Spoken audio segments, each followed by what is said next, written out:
And we are live. Good evening, ladies and gentlemen. Welcome to Bigfoot Odyssey Spook Week. This is night number 7. Number 7, huh? All right.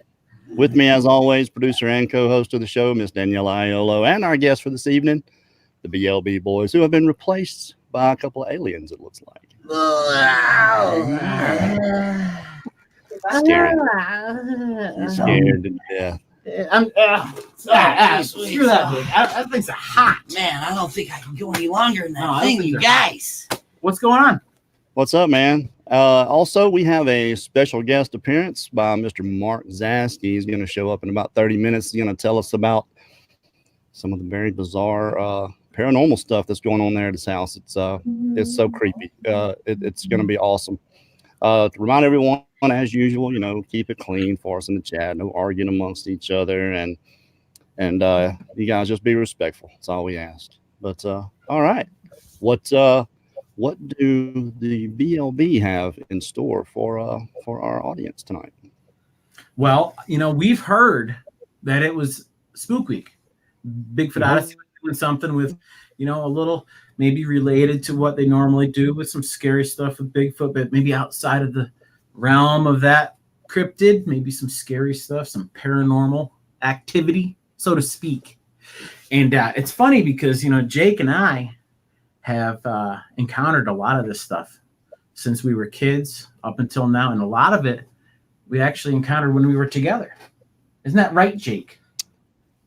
That's 100% correct, Adam. And it's fixing to get spooky in here, folks. So, pull that blanket in close, grab your popcorn, get ready, because there's some nuts stuff that's happened to us that we don't talk about on our channel because it's not Bigfoot related, but it definitely happened. And if you go back and look at some of the other live shows we've done, maybe with you and some other people, we talk about the first idea we had was called Winker and Buzz, Adirondack Paranormal Investigators. Yeah. And one thing led to another. The Bigfoot started getting hot in our area, so we went directly just towards that. But all these other things that have happened to us throughout the years have definitely left their mark on both me and Jake. Yeah, they're scary, aren't they? When you can't explain what's going on, when stuff's happening. So give us an example of some of the creepiest things that have happened. Well, I'll tell you what. I don't want to dive right in, but I'm gonna tell you something. This is something that happened to me about 15 years ago. I was working on a painting crew, a 3-man painting crew, and we were refurbishing the trim and the floor and ceiling boards of a porch on a 3-story camp back in the middle of nowhere. This was there's a road between Minerva and Newcomb. It's about 20 miles of just nothing but wilderness. And a little less than halfway up, there's a road.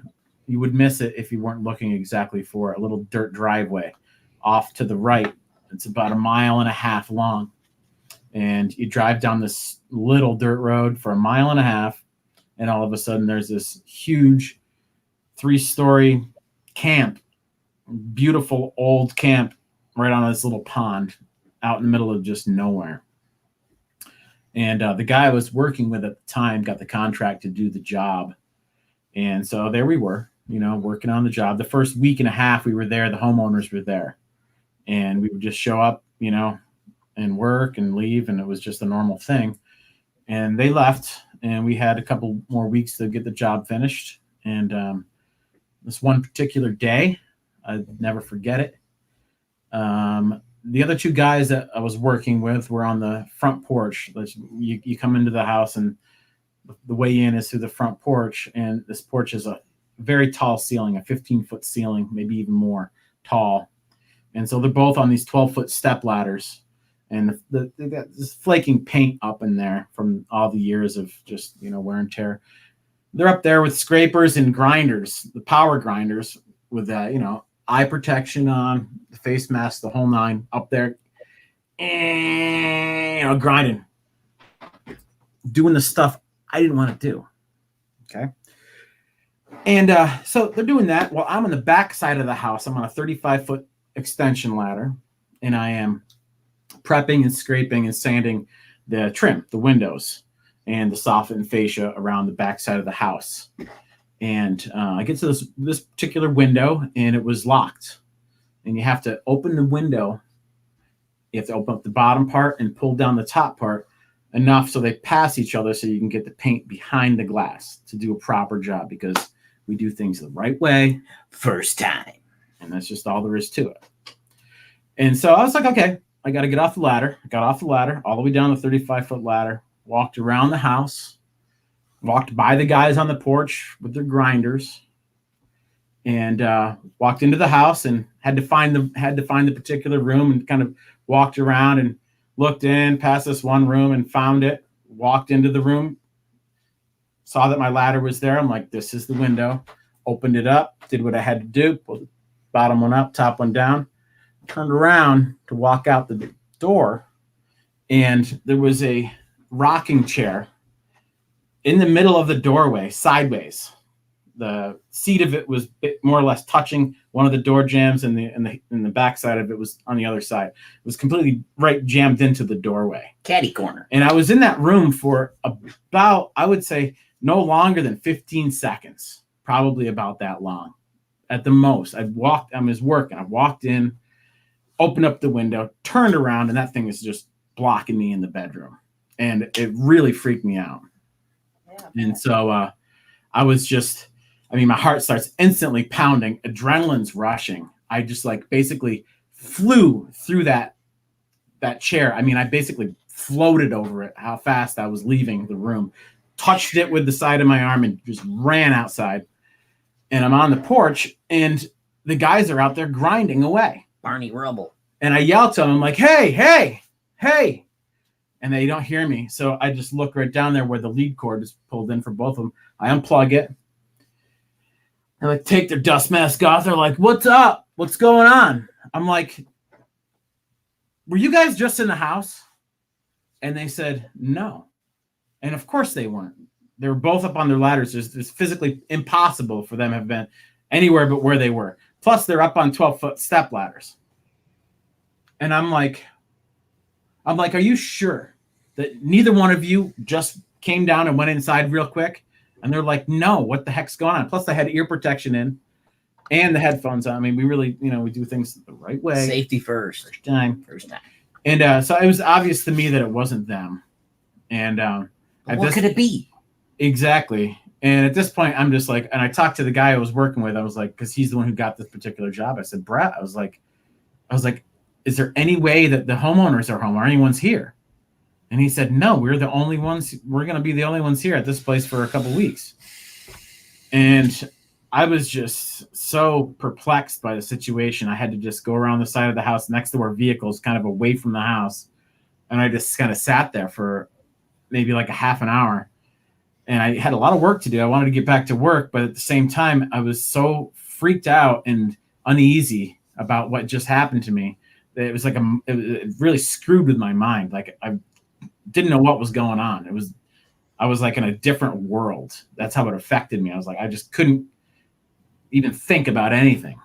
And finally I was like, okay, well, enough's enough. I'm going to go back to work. I got to get work done. This house isn't going to paint itself over on where I'm working on the high stuff. So I went back around and sat there and looked up the ladder at the window, and I just sat there looking at it for forever, and finally just started getting back to work. And we finished up the job. It took another week or so. Nothing else happened the whole time that we were there. You ever go back in the house? No, I never went back. I did go back, and I had to go back in the house a couple times, but I didn't go alone. I never went alone after that. But did you pick up any sort of vibe in there though? Any kind of atmosphere of nothing? No, not at all. And I'm considering myself pretty very in tune to my surroundings and little vibrations and all that. And the first time I walked into there, I don't know if it was because I was just in work mode and I didn't have time to think about anything, or what it was. But there was a time, actually, now that you mention it, in the kitchen, we had to walk through the kitchen a couple times to get to the back porch. And as we walked through that part of the house a couple times, even with the other guys, I was a little freaked out. Something was a little off. Now that you mention it, it was a long time ago. So I mean, the main thing that I really the main thing that stands out more than anything is that rocking chair blocking the doorway. It was mind blowing. But the story doesn't end there. The guy that I was working with is a certified electrician now, and he was in an electricians union at the time, trying to get his certification for all that, which he did. And he was working with this other union electrician at the time, and I ran into him. The guy's name was Uncle Steve, super nice guy. And he's like, "What's going on? How's it going, Bubby?" I'm like, "It's going good." He's like, "Where are you guys working now?" And I told him where we were working. I said, "We're working about, almost halfway to Newcomb, off on this road back in that this." I told him the whole thing. He goes, "Whoa." He goes, "That place is haunted, Bubby." I go, "What?" He goes, "I've been hunting up in there, and I've heard the most god-awful howls and the most ridiculous sounds coming from across that pond and around that house, and I won't go back up in there." He goes, that place is messed up." What? And that's like, I didn't tell him anything. I didn't tell him any of the story of the rocking chair and nothing. I didn't say it to anybody because at the time I was like, I didn't want to tell anybody about it. It was just really freaky to me. I felt kind of odd saying something like that. So he's telling this to me without me initiating any of it. And that just totally set the whole thing. Like, this is real. This is obviously happening. There's no way. And there's no way that didn't happen to me, because I was questioning it the whole time. Did I somehow trip on that chair when I was walking in and it spun around and landed in the doorway? Or how, is there anything that could possibly have made that thing get there? Yeah. And it's went through my head all the time. I mean, for a long time. Really, it's still to this day when I drive, there's a golf course up there. And so I'm up there several times in the summertime to go golfing. And every time on the way home, I look up that driveway and it comes rushing back to me, the whole experience. I'm just like, that's not a good place. That driveway is no good. I just don't like it. So to all our listeners out there, what do you guys think? That's my first story of some weird stuff. And I tell you what, it's true. Sounds like you got a little bit of the shine going on, like, "Tony's not here, Mrs. Torrance." If you guys could see, if you could see the building too, I mean, this place it's this huge 3-story weird building up in the middle of it. It's just a strange arrangement up there. I gotta tell you, it's weird. History. Well, okay, so You don't know anything of the house. Go on, sorry. no, that's all right. In hindsight, Monday morning quarterback, do you think, looking back, that this might have been something that was harmful, trying to hurt you, or trying to help you?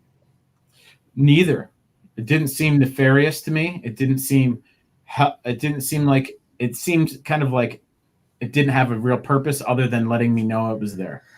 There was like Daniela said, she said, did you feel any strange presence there, or any strange kind of energy there? And I really didn't up until that point. I didn't. That place, I went to work there happily for a while and I didn't pick up any like spooky vibes from the place until that happened. Then after that happened, obviously that's all I could think about. So who knows? But as far as what its intentions were, to me, it seemed like they just wanted to say, "You're not the only one here." That's what it seemed like to me. That's creepy. It's very creepy, man. Yeah. I'll be right back. I gotta take about 5. You guys got this?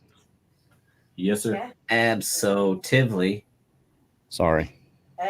It looks like that story really freaked Kerry out. He's probably. I was afraid of that, Adam. I was saying, but maybe you better not lead with that one. I mean, it's liable to drive people off of the live stream. What could he possibly be doing? He's probably praying. Well, it's better to get like a cushion to hold and hide behind for the next story. Something like that, yeah. Or maybe calling somebody. Maybe doing something like that. I don't know. I mean, he's obviously affected by the story. Getting the reinforcements. Obvious to me. That's what happens. It's apparent. It's the nose on my face. So, Daniela, that is one of many, many situations here in the Adirondacks that has happened, that me and Jake have been witness to. He's had a lot of things happen to him by himself, and so have I.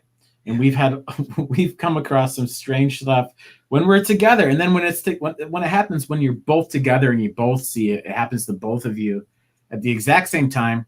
Then there's no doubt in it at all. There's no questioning it. Yeah. Even though some of the stuff we've seen, still we kind of question. Even it was so bizarre that it made us numb, and we couldn't really think, and we had to question if it was real, even though I mean, come on, we both saw it together. Yeah, it's ridiculous. Well, But that's the thing, isn't it? It's reassuring someone else is seeing it with you, but if you still can't explain it, that's the unnerving thing, isn't it? Yeah, that's it. Nail on the head right there. When it's so bizarre, and it's not a little incident, when it's something that's definitely eye-opening and unmistakable, something you're told doesn't exist, and you both see it, it's still it just freaks with your mind. No matter, even if you were with a crowd of people, I think you'd probably have the same emotion go through you, like, this is messing with my head right now. Like, holy cow, what's going on right now? That would come under the poltergeist activity, would it? When something is being moved. Yeah. Well, yes, that was a definite, something moved a physical object in the room. That's poltergeist. So, and then, there's all the different, theories and philosophies on what a poltergeist is and this and that. And do little people do that too? There's a lot of information on that, but a lot of it's been disproven too. So it's like, doesn't have to be that poltergeist could be there forever. It could have been from the ground or the area before the house is even built. Or who knows what it even is. That's it. I think a lot of hauntings can be just from the land, not necessarily the house. But those are unusual where, I guess people don't pass on information, do they? When you're selling a house, if you've had loads of ghostly activity, do you tell the person who's going to buy your house that stuff like that's gone on? We're asking for $250K for this house right now, but it's really haunted, so we'll take 50. No, or people with the house that's only 50, and comparables in that neighborhood are 5 times the price. It's like, lady, tell me what's going on with this house. Is it haunted? Was there a murder here? Was there some kind of, what's the bad thing that no one else, why am I getting such a sweetheart deal? If it seems too good to be true, Occam's razor. It is. Telling you. With real estate and that stuff. And Murphy's throughout Law. the years, honestly, I believed in this stuff. I believed in the paranormal stuff, but it wasn't really part of my life until right around that time of my life, when I was in my mid to late 20s. Later 20s is when it started happening. And up until then, ghosts, whatever. I was like, yeah, there was a couple things that happened. One of which happened with me and Jake and a friend of ours, where we all the kids in the neighborhood would go to this place called the Murder House. And there's an old story about the Waddells, and Mr. Waddell killed his wife. Yeah, something he used to walk her to Smith's every walk her back and forth to Smith's restaurant to do her dining restaurant job every night, whatever. And then one night he killed her on the side of the road. There's some kind of story that goes along with this house. That's why they call it the Murder House. But bad vibe. But the architecture of the house itself is spooky. It's got many different pitched roof all along it, lots of gullies with a big kind of like, what's the round thing that goes around the whole thing in the middle. So it looks like a haunted house. It just looks like a haunted house. And plus it hasn't been lived in ages. It's all overgrown with vines and like the turret. What's that called? The round part? That's what I was like Clara's? Yeah, like a turret kind of thing. Yeah. It's like an old Victorian looking house. Yeah. 1800s. There's plywood on the windows. There's windows that are broken in up in the upper stories and stuff. And it's in disrepair. Squatter's Paradise. The Murder House. The Murder House. Yeah. That's what all the kids would call it. And we would go there and drink beer out in the yard. And we'd go there, we'd party there. We wouldn't party in a place, but we'd party in and around it, drive there and kind of try to freak ourselves out. And this one time we went there. There was like 4 of us, me, you, and Tom, and Kevin, I think. And we pulled up into the driveway, and we got the guts to get out of the car. So where's the judge? And there's a big metal fence right beyond the beginning part of the driveway, and it's probably 8 feet tall. And we all of us climb over the fence. We all got Genesee lights in our hands, and we get up on the porch, and we're just snooping around. We just trying to scare ourselves. And it was a pretty dark night. But do you remember what we saw, Jake, come over us? Oh, yeah. A concentrated darkness that wasn't there seconds before. It was like it was dark out, and then all of a sudden it was really, really, really dark out. Dark. We couldn't see it. It was very strange. Did we lose time? And all of a sudden, hey, we were here 1 second, and it's like this, and it seems like a split second later. It's a whole nother ball game. It's like all the light was sucked out of our immediate environment. And we went running off the porch and jumped right over that fence and got in the car and took off. And that was a story about the murder house. That was like the only paranormal stuff that happened to us when we were younger. You know, to me, I mean, not Jake. Jake has a story. I gotta say, man, the story Jake has. I don't know if you guys are ready for this. What do you guys think about the concentrated darkness, though? I mean, that's something. Well, I think you can sense like a presence and energy, and if it's a bad energy, you're gonna get a bad feeling. If it's a good energy, I think you'll get a good feeling. So I mean, trust your instincts. Your intuition is a real thing, and that's we have it. So I think if you experience this void, so to speak, then it probably wasn't anything good. The absence of light is never good. Yeah, and if you're lucky, you'll feel guided by someone, let's say someone you know and love, who maybe you've lost, and you see something that sparks this, whatever, and it's like, that's that person showing you this, or that's a sign of that person. Like, that's happened, that experience has happened to me. So, sometimes. That happened to me before, too. It happened to me in this house. Yeah. You can see, some of that kind of filters through, or something, you get that sense of me and my friend being told something. Me and my friend Matt had what we both believe was his mom come visit us and give us both a hug at the same time downstairs here last year. It was really, really weird. It brought me to I welled up. It brought Matt right to tears. Like instantly, we were just hanging out. It was the weird thing. He's like, "Do you feel that?" I was like, "Yeah." He goes, "It's my mom." I go, "I know." It was I'm getting wicked goosebumps, guys. It freaked me out. But it was a good, like you said, it was a good feeling. It wasn't a spooky feeling. It was just a sudden, like warm feeling. It's a wash. It is like a warm wash. It was weird. But I'll never forget that either. That just happened last year. Yeah, sorry, my dog's making a right racket. I'll be. Jake. Yeah. Yeah, Jake has a story. Jake's got a story that creeps me right out. Are you serious? Well, the water. Well, see, at the time, up until this time, from 1974 to 1981, we lived at this place, the trailer that I would later go back to and grow up in. But we always lived at this place in Dogtown. And there was this one year that we moved to this house up in North River, and which my mom had always wanted, that double story. Now, see, a couple years before, my dad had started to build her a foundation and a couple frame, the shell was up, but we got this big flood and it took out the foundation. We had to turn the whole thing in, turn it in, and we moved to this other house. Anyway, long story longer. Turns out the place was haunted as a jaybird. And I'm telling you, we didn't know it at the time, but the bathtub, you used to have to heat the water up on the stove, and because the hot water didn't work in there, and you had to turn a little bit of the cold water on and then add the buckets of the hot water in there to take a little sponge bath, right? So the hot water didn't work. Right. It didn't work in there. All right. So You're sitting there, you're taking a sponge bath at the time. Okay, we're going back in the time machine. It's 1982. I'm 11 or 12 years old anyway, about to turn 12. 11? Anyway, doesn't matter. I'm sitting there, I'm in the tub, and all of a sudden, the two handles turn toward me. Water starts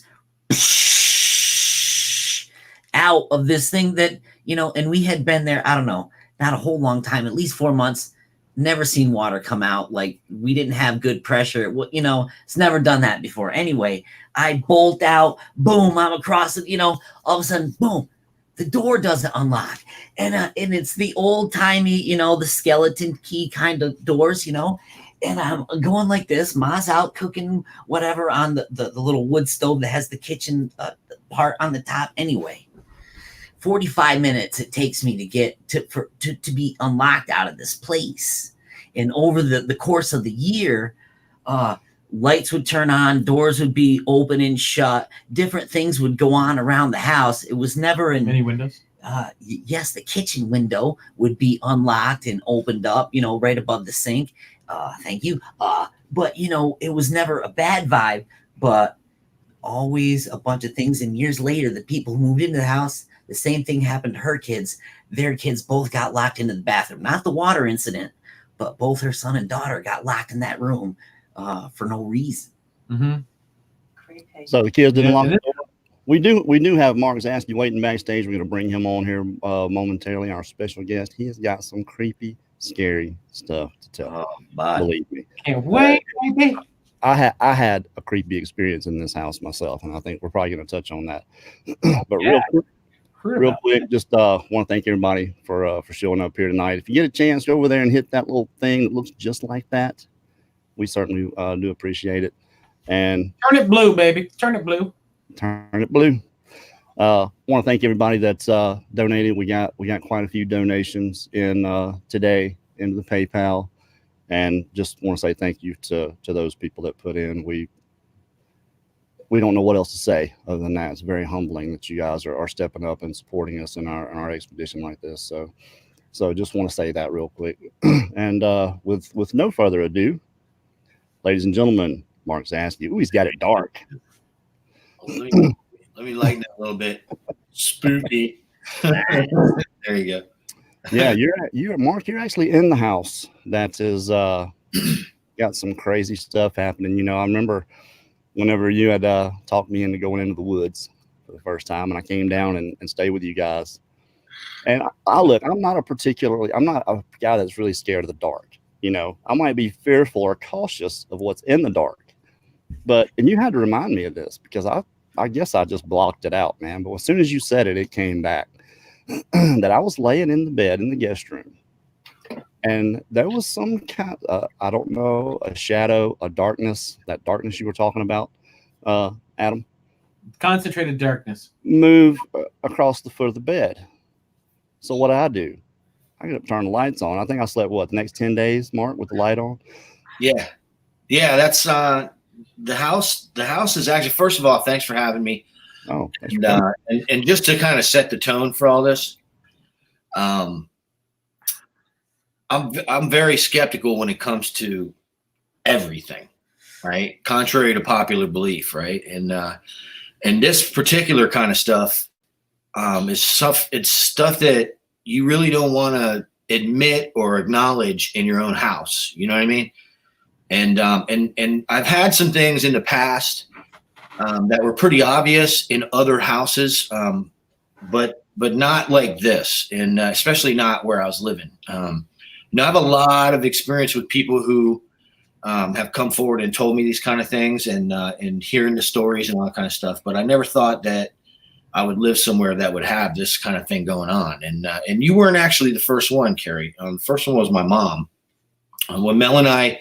Well, actually, we were the first ones, but my mom was the first outsider in this house that we're in right now, where I'm sitting, that experienced something like that. And it was the same thing that you experienced. It was the dark shadow. It come across the foot of the bed, and a big orb.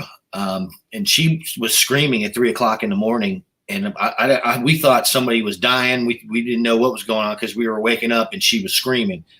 So I go running. and there's lights in her room, she's saying, and she can't understand what's going on. And there was a man in her room, and she was terrified. So that was really the first outsider. But when Melanie and I moved into this house, I'm a musician too, and I have a lot of studio equipment and amps and all kinds of stuff, and it's really, after my last relationship, when I left everything, the house, everything. And so me coming into the relationship with Melanie several years later, I met Melanie and all that stuff. I came into a situation where for the first time in my life, I didn't actually have really much, and I was just starting over. And so, but I did have a lot of music equipment. So when we moved in, all my guitars, the drums, the amps and all that stuff. And she was gracious enough to allow me to take over the garage, and we soundproofed it and we created a studio. Well, we had all that equipment in there. And that was really one of the first things. Once we moved in, I focused on setting the studio up, and coming into the situation, just little stuff at first, sounds, you hear the sounds and normal stuff, maybe not for Florida or a brick house, right? Like wood houses have a tendency to settle, old plumbing, that kind of stuff. And I'm from Northeast Ohio, and growing up, we had a lot of that stuff, right? 3-story wood houses with the attic, and it's all, somebody steps on a board on one side of the house and it creaks 30 feet on the other side of the house, and you think something's going on, kind of stuff. Right. Plumbing noises and all that. But all of that stuff is easily explainable. The stuff that was going on here was freaking me out. The very first day that I was working on a film, we had come out of the field on a 3-day expedition, and I had a ton of footage, and it was in the editor, and I was working my tail off. And it was the first day. And so I'm sitting in front of the computer right here where I'm sitting right now. And the door is on my left-hand side, and the garage is about 30 feet away, down past the kitchen on the left-hand side. And I was alone. Mel has a daytime job as a librarian. And so I'm sitting there, the house is dead quiet, and all of a sudden a dish smashes. And I mean a dish smashed, right? And I was like, it scared me because it was like in the kitchen. A few seconds out, I was still sitting there like kind of going, what is going on? And I kept picturing, okay, maybe it fell out of the strainer. 4 or 5 seconds after that, as I'm picturing this dish must have fell out of the strainer, the drum set in the garage gets tipped over and smashes, and I hear what sounds like the entire drum set falling apart on the ground, cymbals, everything. And so I'm like, now I think someone's in the house and I'm getting robbed. Like I freaked out, right? So I ran and I got my weapons, right? Because that's what I do, right? I'm like, someone's in my house. I'm gonna have to fight this person off. And I couldn't figure out why I couldn't hear him come in. And so I'm like on edge, man. So I go around the corner, come out of the bedroom, and I got like a real sword like in my hand, right? And I'm like, I'm just gonna like chop this guy, whoever he is, if he's in the house. So I go down and I look, and the dish is smashed in the sink, but in the little sink 2.5 feet from the strainer, because we have a double sink. Well, there were no dishes on the edge or anything like that. It was all in the strainer. And so I'm looking at that and I'm thinking, okay, well, this person smashed this dish. And this is like probably, an ex-boyfriend, or I don't know. You know what I mean? I'm picturing all these things, right? It's the ex-husband. I got all this stuff going through my head, and I'm going to, and I'm still hearing ambient cymbal noises like in the garage at this time as I'm walking through there. It's like the garage is being destroyed, right? And so I'm freaking out. I go over to the garage door as I pass the thing, and the sink, and I come to the garage door, and I'm gathering myself because there's someone in the house. There's no getting around it. And so I slam the door open, and it's pitch black in there, and I turn the light on, and it takes a second because there's a bad ballast in the garage fluorescence on the ceiling. And I had to flick it, but there's nothing. And the light comes on halfway, and the drums are sitting there fine. The amps are fine. There's no mess. There's nothing on the floor. The door's solidly locked on the side and bolted at the top. And so now I'm thinking, what is going on here? So I ran and I got on the phone, and the first thing that I said was, have you ever had, to Melanie, I called Melanie, I said, have you ever had any kind of incidents in your house where, someone said anything to you about paranormal activity? Because it's, first of all, I don't want to live with it. You know what I mean? I mean, like, and I know this stuff is real because I know people who've experienced it in their houses over the course of my life, and they're reliable. I have, my own mother has had incidents in one of her houses, and she's absolutely, I mean, I get my no nonsense attitude from my mother. That's the bottom line, man, and she's like, so say we all, not that I can think of, and so I'm like, man, there's something going on because this is what just happened. And, I think Mel was kind of like chuckling a little bit, like I would probably have done the same thing if somebody told me that, but I was here every day, and this is where I work, and since that day, I can't even count how many things have happened. I will say this: in the past year, since we took action, nothing has happened. The first 2 years we were in this house, every single person that's come into this house, including Kerry, will tell you that, and it's the front bedroom in particular, the one that you stayed in, Kerry. And really, I didn't know what to think about the incident with my mom before you, Kerry, but after you, I was like, okay, we didn't say nothing to you. You know what I mean? And then Probably a good thing. You came out the next morning and you said what you said, and I remember looking at Melanie thinking, "Oh my God," because now there's an outside person who's saying it, and so the whole thing is crazy. We've had situations where 3 o'clock in the morning, we're laying in bed, and both of us sit up in a state of panic at the same time, and look to our left, and I'm looking, and Melanie's looking, and I go, "You hear that?" And she's like, "It sounds like a dog," and there's a dog walking in our house, in our bedroom. And it shakes its head, and you can hear this dog, the ears slapping on the side of its head, the nails on the wood floors, because we have wood floors in our bedroom. Plain as day, 2 people, same exact thing, hearing the same thing at the same time. I'm looking across towards the door, and there's no light because we now have lights that are like everywhere. Like, the house is well lit now. I'll just put it that way. But back then it was like pitch black, and all of a sudden there's a boom on the dresser right next to my head, and the remote goes flying 3 or 4 feet onto the center of the bedroom floor and slides about 6 feet. And you talk about ice water running. I'm getting ice water down the back of my neck right now.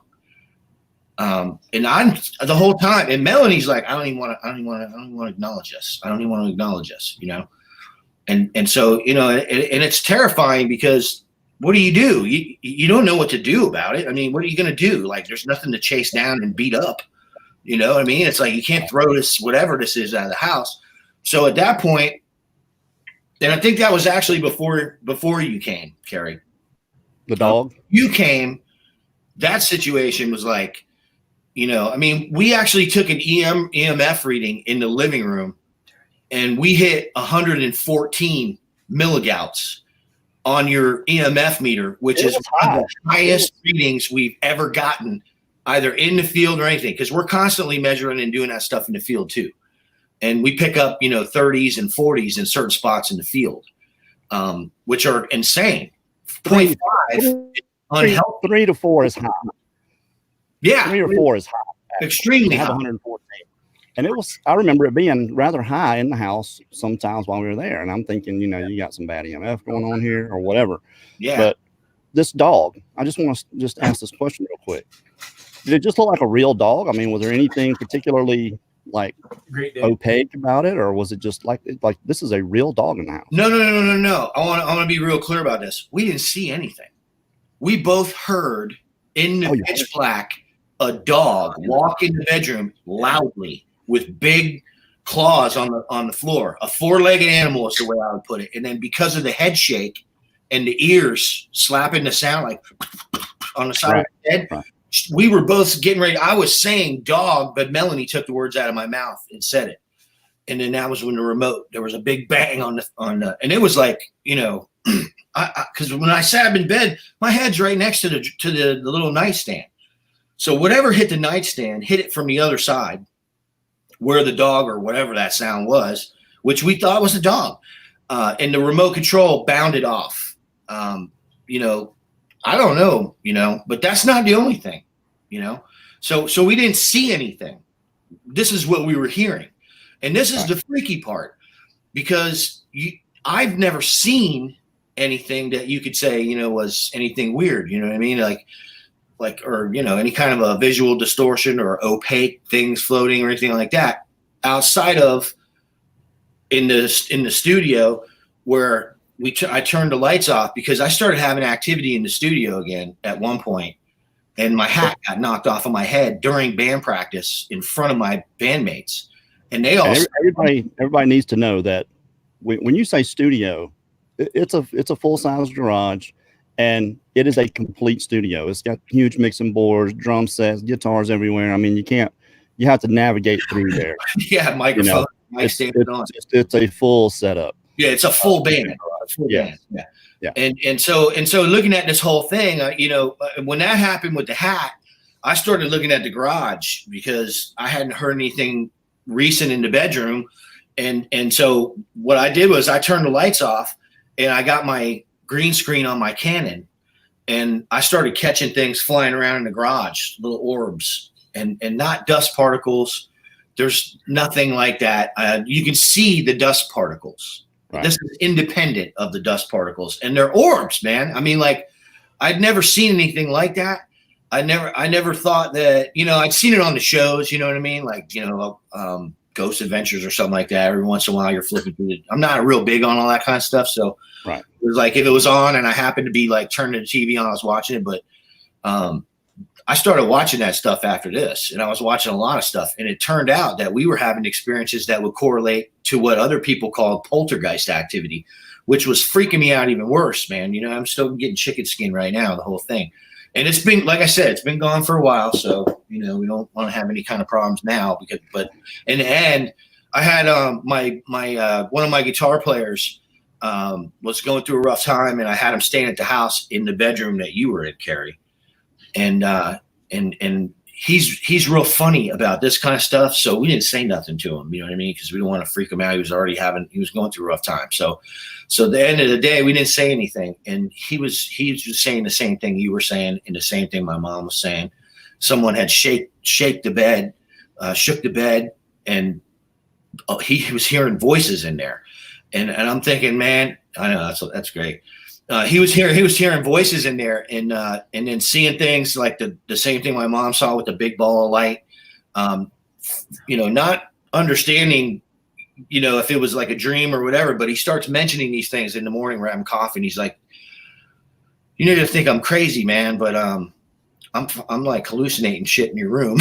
And I'm like, you know, well, you're not. You know, this is something that we've been hearing, you know. But so long story short, with Matthew, we were in the kitchen one night, and Melanie was standing on one side of the counter. I was standing. Matthew was standing on the other side of the counter, my guitarist, and I was standing up against the cabinets, and we were having a conversation, and we were picking up a reading. I had the device in my hand, and I was like, you know, showing Matt, and all of a sudden, man, the pictures on the counter we have like picture frames that lean back against the wall. And there's pictures leaning against them. It's like a stack of pictures. They all came forward and fell onto the floor. And at the same time, Matt was reaching towards the drawer when all this was going on to get a fork out for his dinner, and the drawer slid open. And we both witnessed that. Everybody jumped back. We were freaking out. The drawer has about 5 pounds of silverware in it. There's absolutely no way. It doesn't lean. It never opens. It doesn't slide open on its own. None of that stuff. He stopped and was looking at it, and he goes, "Did you just see that?" And I'm like, "Yeah." So there's been instance after instance after instance after instance, and so one day we just got fed up with it and started taking the advice of some people that my mom had come to her house, and it actually worked. And so we did what they recommended, which was to smudge the house. And actually, Kerry, when you left a bottle of holy water for us. You were so freaked out. You're like, "Here, man, take this." And I'm like, and you left the EMF meter too. And I was like, I started using it. I was going around the house, you know, and doing all this stuff. And I don't know what I'm doing. You know? Did you ever get cold sensations like in different parts of the house? There was a part of the house we called the cold room because no matter what time of the year it was always like, it wasn't even on the north side or anything weird. It was, and they called it the turkey room too because they used it as like a cold storage. I don't know. It was weird, but it was where a person had passed away back in the day. You know, it's hard to tell sometimes in this house because we keep it like a mausoleum anyway. It's like 68 degrees, 24 hours a day, 7 days a week, 365 days a year. We like it cold in the house. And so it's hard to tell that. But in the summertime, it's a lot easier to tell. And yeah, there are cold spots in the house. In the summertime, when I have the AC vents shut in certain rooms, there's a 5 to 8 degree temperature difference between where the rooms that are being cooled and the rooms that aren't. And when you go in that room, it's real obvious that there's a temperature difference and it's hot, right? Because it's summertime. Like if we're not using the living room, you know, for any length of time, we'll shut the AC vents in that room and it gets hot. But I have walked in that room and it's been hot in one spot. And then I walk over and I'm in another area of the living room, and it's nowhere near the AC vent, which is shut anyway. And there's a huge temperature difference drop. So yeah, we have experienced that, man. I have anyway, and I have actually seen it like 3 o'clock in the morning. You know, it's like, you know how you like kind of know your house, and it's like you're sleeping kind of. You get up to get a drink. Leave lights on. Yeah, you just kind of wander through the dark, and you got to watch for you're going to kick the chair on the right hand side if you like don't make a wide enough turn, that kind of thing. In the kitchen, I walk by and the living room is right there. We have like a double wide entrance to the living room, and there were lights in the living room. And I thought I had passed it, and I looked, and I was going still to the refrigerator, and I opened the refrigerator. I'm standing there for a second, and it suddenly occurred to me that the lights weren't outside the house or a car outside the window. They were in the living room. And I looked back, and I'm looking, and I shut the door, and I to the refrigerator. I look back, and it's pitch black in there. So I walk back around the corner, and I'm looking, and it's still pitch black. But there's no doubt about it. There were lights, and they were hovering in the room. So I don't know if I saw what everyone else was seeing in the house because it was the fleeting kind of thing where I walked past. But the situations in the house, I think it was to answer this question that just popped up. The house was built in '72, so it's not that old at all. Which you don't live in a particularly out of the way place. I mean, you've got neighbors around, but I mean, not that should really matter. And if anybody's wondering why I had a bottle of holy water, there was a stretch there that I thought I had something attached to me, like evil, demon. So I went to a priest, and I got he did the whole, and he actually gave me that. It's a little bottle. It's actually got a little gold cross on it, doesn't it, Mark? Yes, it does. I have it right there on the dresser, man. Yeah, I keep it right there. I'm just like, just in case. It was probably about 3/4 full because I'd already used some of it. Yeah, there was a little missing, but we used a bunch of it too. I was around the whole house. But in regards to how old the house is, and I'm sure we did a little bit of checking into this, and apparently the people who own the house that originally owned the house, not the one that that we bought it off of, or that Melanie bought it off of after they owned it, their son committed suicide. And so when I heard that was when I started. It seems ridiculous, but they give you this process that you have to do. And so I was asking this person to leave, and we did a smudging and we did all this stuff. And so far we haven't had anything else happen, but for 2 years, you didn't know what was going to happen. And it started to get where when things are being moved and broken and knocked over in the house and all this stuff, it gets stressful. And I can tell you right now, the stress level in the house and the negativity in the house at that time had hit exponential levels. I mean, Melanie and I were fighting. There was all kinds of stuff going on. There was arguments about things, and you'd just be heated over stuff and unexplained. And I can say this absolutely. Since we've done that, the mood in the house has completely changed, and there's a much lighter vibe. You don't get that sense that, you know, there's any kind of like negativity going on, unless, you know, maybe it's like a bad day or whatever. But before, it was like it was going crazy, man.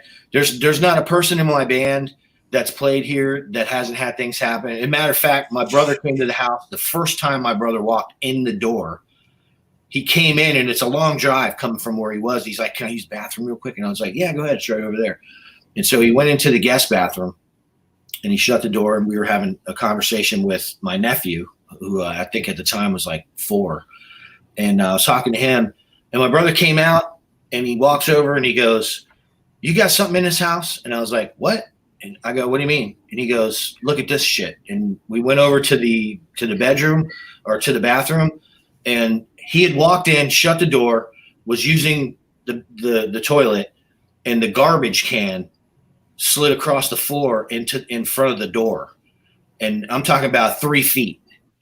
And so he was like, and it's weird because the position of the toilet is like, when you go in the bathroom, it's in a little nook. So you have to literally lean back and look to see the door. And so he said he was standing there like this, and he like leaned back, and the thing had just stopped, and it stopped in front of the door.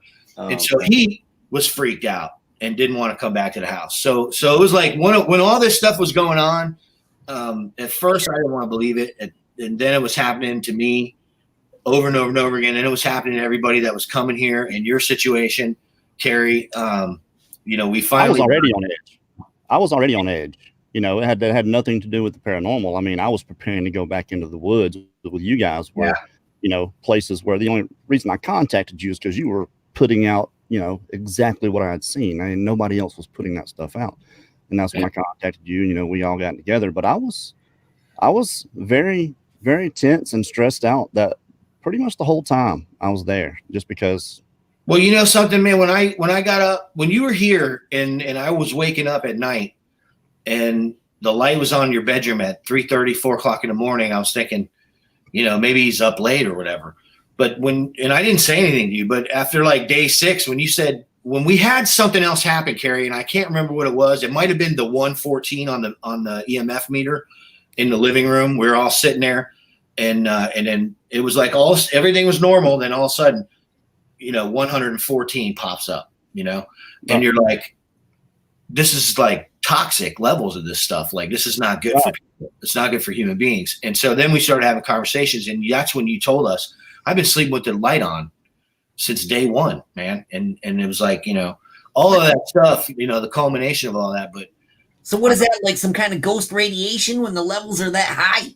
I don't know, man. I don't know. I look at the whole thing, and it's like, you know, I don't know much about it. I just know that, you know, it was happening, and you know, and it's like I said before, man, it's not something that you even want to like acknowledge. It's like you just want to like train yourself to ignore it, because it's so out of your hands. And like, what happens if it goes, you know, there's too many variables that you can't control. It's like you feel powerless, is the way I would put it.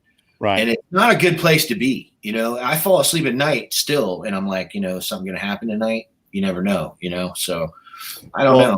The EMF meter, it's an EMF. That's what it does. It detects EMF. And then if anybody's thinking that it's electrical, no, because it wasn't constant. It would sit at 0 or 1, which is normal. If you put it next to an outlet, 1 is normal. Yeah. And it's like over 100. And then, you know, it wasn't constant. So no. And that was the one constant that you could be walking through the house, and then suddenly, and you could stop and like check an area and be standing there and hold the meter steady and right in front of you. And then all of a sudden it would hit, and the lights would go off and everything. And you'd be like, and then it would just go away. It was almost like something was moving through the house is what I got from it, was that there was something in the house. And, you know, with the information that we got about the kid that committed suicide, that kind of prompted us to like go, okay, well, you know, either there's something to this, or, you know, I mean, but I mean, when my hat got knocked off my head, and the band, we were all playing a song, and there was a guy we had a sound guy who was running sound for us, and he was outside having a cigarette. And I heard and felt, because I'm on the side where the door is, and I'm singing and I'm playing on, and it's loud, man. I mean, it's like full band jamming. And we're playing like heavy stuff. So it's like a lot of guitar, and it's really loud. and I'm playing through a Randall, you know, RM100. So this thing is like cranking, and I feel banging going through the floor. And it was like a pressure change. You could feel this pressure change where someone sounded like they were pounding on the door, right? You know how when someone pounds on like a side door of the house, you could feel the pressure in the house, right? Like kind of boom, boom, boom. And then the sound guy peeks his head in the door and he goes, "What?" Like this. And I'm singing it and I'm like, you know, and so then he shuts the door and goes back out, and I felt it again. And then he pokes his head into the door again, quick this time. So I thought he was like screwing around with me. And then that was what I was thinking while I was singing. And then my hat was backwards. And right then it just went flying across the room into the center of the floor. Wow. And the whole band was like, how did he manage? It was like I was looking at the bass player and he was thinking, it was like you could see him thinking, how did you manage to knock the hat off your head with your hands both on your guitar? It was like a strange, you know, kind of thing. And I didn't do it.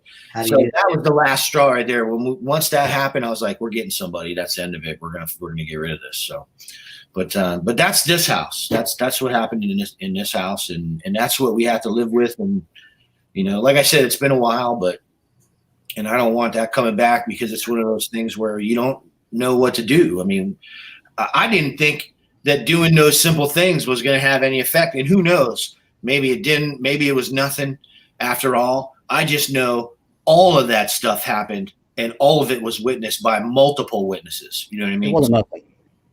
Yeah, I don't think it was nothing. And from what I've heard or picked up over the years about it, is you can calm it down, but sometimes, and I don't want to, you know, stress you out about it or anything, but sometimes it comes back. I mean, yeah. It's just Not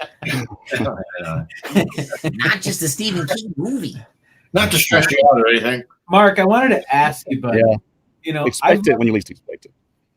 I lived in a house like where you live now. I've lived it myself, and so everything you're saying, it's like, you know, not exactly the same, but real similar. You know, obviously you're in a different location, everything like that. But I got to a certain point with me where it was like the straw that broke the camel's back. This one particular incident happened, which is, I mean, the whole story is a long saga in itself, but this one thing happened, and it was so profound and so upsetting that I got up, grabbed my friend that I was with right then and there. This is 3:00 in the morning. A friend of mine that I hadn't seen in years came in from out of town, from the other coast, from the West Coast. So we were catching up, and like 3:00 in the morning, we're just sitting there talking, and the stereo, I mean, there's a big long story to it. Anyway, it was so profound and so disturbing to me that I got right up, got her, and we moved. We got out of there and went down to her grandmother's house and spent the night. And then over the next couple, 3 or 4 days, I got all of my stuff out of there, paid the last month's rent, and never went back. And it was that's how disturbing it was to me. So is it ever like thought, if you and your girl ever thought enough's enough? I mean, let's just move. No. It was one of those things where we stood our ground. I will tell you this though. In 1992, I rented an apartment in Lake Worth, Florida, and this is a abandoned situation. I equate to this day what happened to me to what they call sleep paralysis. I think is what they call it, or night terrors, something like that. Yeah. But I was in a very old apartment, and the building itself, had like I think it was like a boarding house that they converted into an apartment, but it was old. It was wood, and the rent was cheap, and that was what I was after, was like cheap rent, man. I was doing some bartending at the time, and I was heavily into surfing at the time, and so it was by the beach, and it just was convenient. It was by where I worked, and it was by the beach, and so I rented this apartment, and I remember one night I was laying in bed, and I don't remember what the subject of the conversation was that I had prior with the guy this friend that I had over, but I remember going to sleep thinking, that it just was an uneasy feeling. It was something about similar to what we're talking about tonight. I will just say that. And the guy was a good friend of mine, was a very religious person. And so it was probably the context of like Satan and all that kind of stuff. And you know, I'm very dubious about believing, you know what I mean? I don't like to just believe things. I like to like have proof, and then, you know, I make a better judgment, you know what I mean, for myself. And so I was laying in bed and I thought I had, you know, fallen asleep. In hindsight, like looking, it was like I was probably on the cusp of sleep. And that's why I say, was it sleep paralysis? I don't know. But a stink came into my bedroom, and it was like I would say that it was a burned sulfur smell. And there was a movement in the air, and it seemed to come from my right side. I'm getting freaked out right now. It came from my right side, and it was low, like right at my face. And it seemed to center over top of me. And at that point, it crushed me down into the bed, and the bed went down several inches. Mm-hmm. And I remember being paralyzed to the point where all I could move was my eyeballs, and like not being able to breathe, nothing. And it said something, and I don't remember what it said because it's probably been, you know, 3 decades since it's happened. But yeah, what is it? 92? What is that? 3 decades probably, right? Something like that. Close to it. 27 years, 28 years. Yeah, it's close to it, right? But anyway, in the moment, I thought, and to this day, this is probably the most terrifying thing that's ever happened to me, aside from the last thermal encounter I had with multiple Sasquatch in the field with Scott and Melanie. But this particular situation was different. It was a situation where, well, literally, man, I was trying to scream the whole time, but I couldn't make a sound. It was like weird. It's like this, and I felt like there was 2,000 pounds on me of stinky pressure. It was like weird. And all I could do was move my eyes, and then I was trying to scream, and then finally it was like, oh! I finally let out this scream, and then instantly I felt myself rise up back to like the normal thing, and then it moved off. And at which point I got up and ran. I ran out the bedroom door. I ran out into the living room. I grabbed my keys. I was in my shorts. I ran out the front door. I got in my car and I drove, and I was up at the beach sitting there, you know, and I couldn't believe what happened, but I only lasted a couple more weeks in that place. I was out of there, dude. That was the last. But like I did a little research, and there were so many people saying that it was sleep paralysis and that it was some kind of a night terror, a waking nightmare, they call it. I don't know. Right. I've had that. I've had it so many times at our house. The same exact thing you're talking about, at least 10 times. And Linda's next to me, and I wake up, and the room is dark. I mean, you can see, you know, ambient light, but I can tell I can't move. And then this is right after the Bigfoot dreams, where I'm the Bigfoot's after me, and I go to wake up, and I can't move. I can move my hand just a little bit, and I'm trying to wake Linda up, so just to get her to move me so I can get up, and I'm trying to moan, and I can feel myself trying to get up. I'm trying as hard as I can to get up. Can't do it. You cannot get up. And then this is outside of the times where she's actually woke me up because I was, you know, yelling or saying something in my sleep. And then finally I get to hit her with my hand enough that she gets up and she moves just a little bit, and I'm up. I'm awake. I'm like, but I know exactly what you're talking about. But it seems to be on the tail end of a terrible, vivid nightmare that I'm about to be attacked. One of them, aside from the one that I had all the time, was the one where I'm in the basement and there's Sasquatch trying to get in through the little window, you know. That's funny, man. Yeah, it is. It is kind of funny when you think about it, but I mean, not scary, man. Well, no, but you know what, man? People who've experienced the kind of stuff like I did in 2015 and 16, I was having the same problem. I was having, you know, it was getting, things were ramping up in the field, and there was stuff going on. And a couple times when we left, we were literally leaving the research area, and I'm telling Melanie, don't look up, don't look to the right, just keep walking and keep your eyes on the ground, because I don't even want to make eye contact if this thing is standing there. You know what I mean? Because the aggression that they were displaying, and we were cut off. We had to walk past them to get out.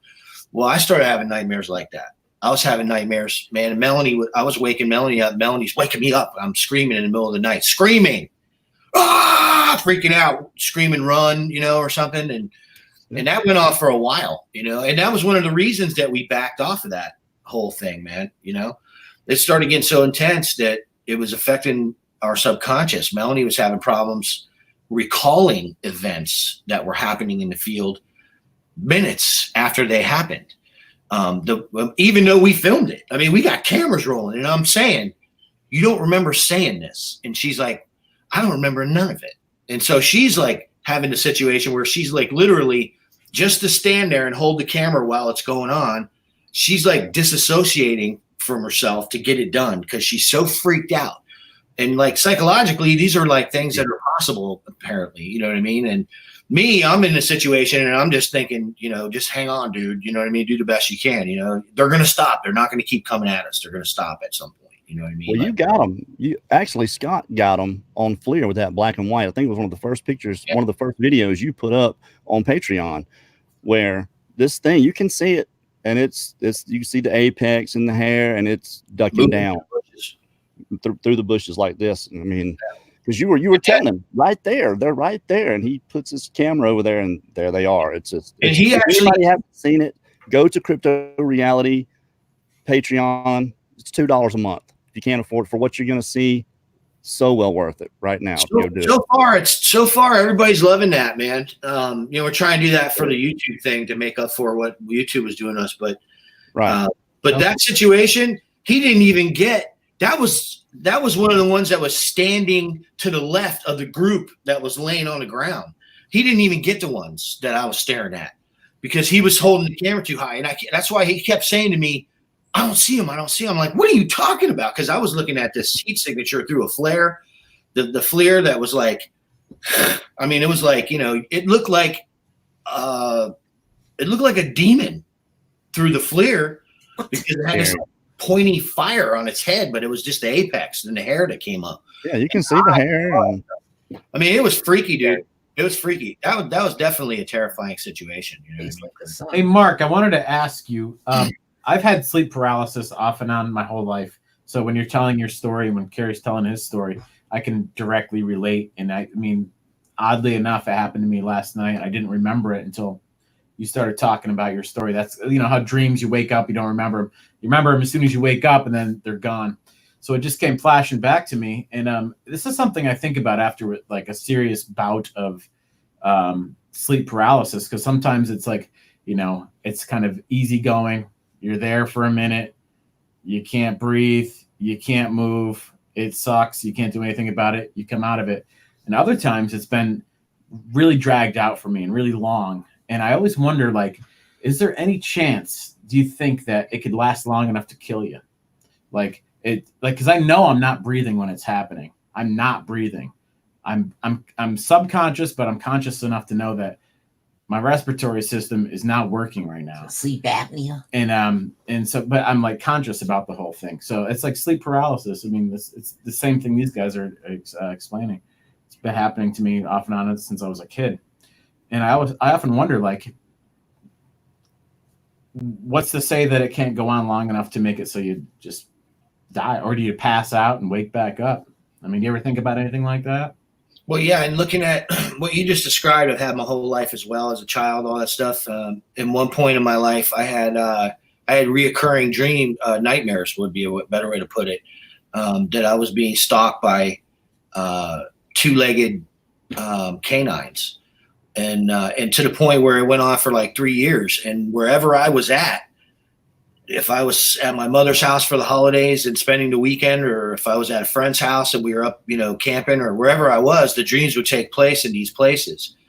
And I have several experiences where that kind of thing was happening, where, it wasn't quite as bad as the one I described earlier, and I honestly think that what it is because I wasn't breathing. I think that's what triggered me to come out of it.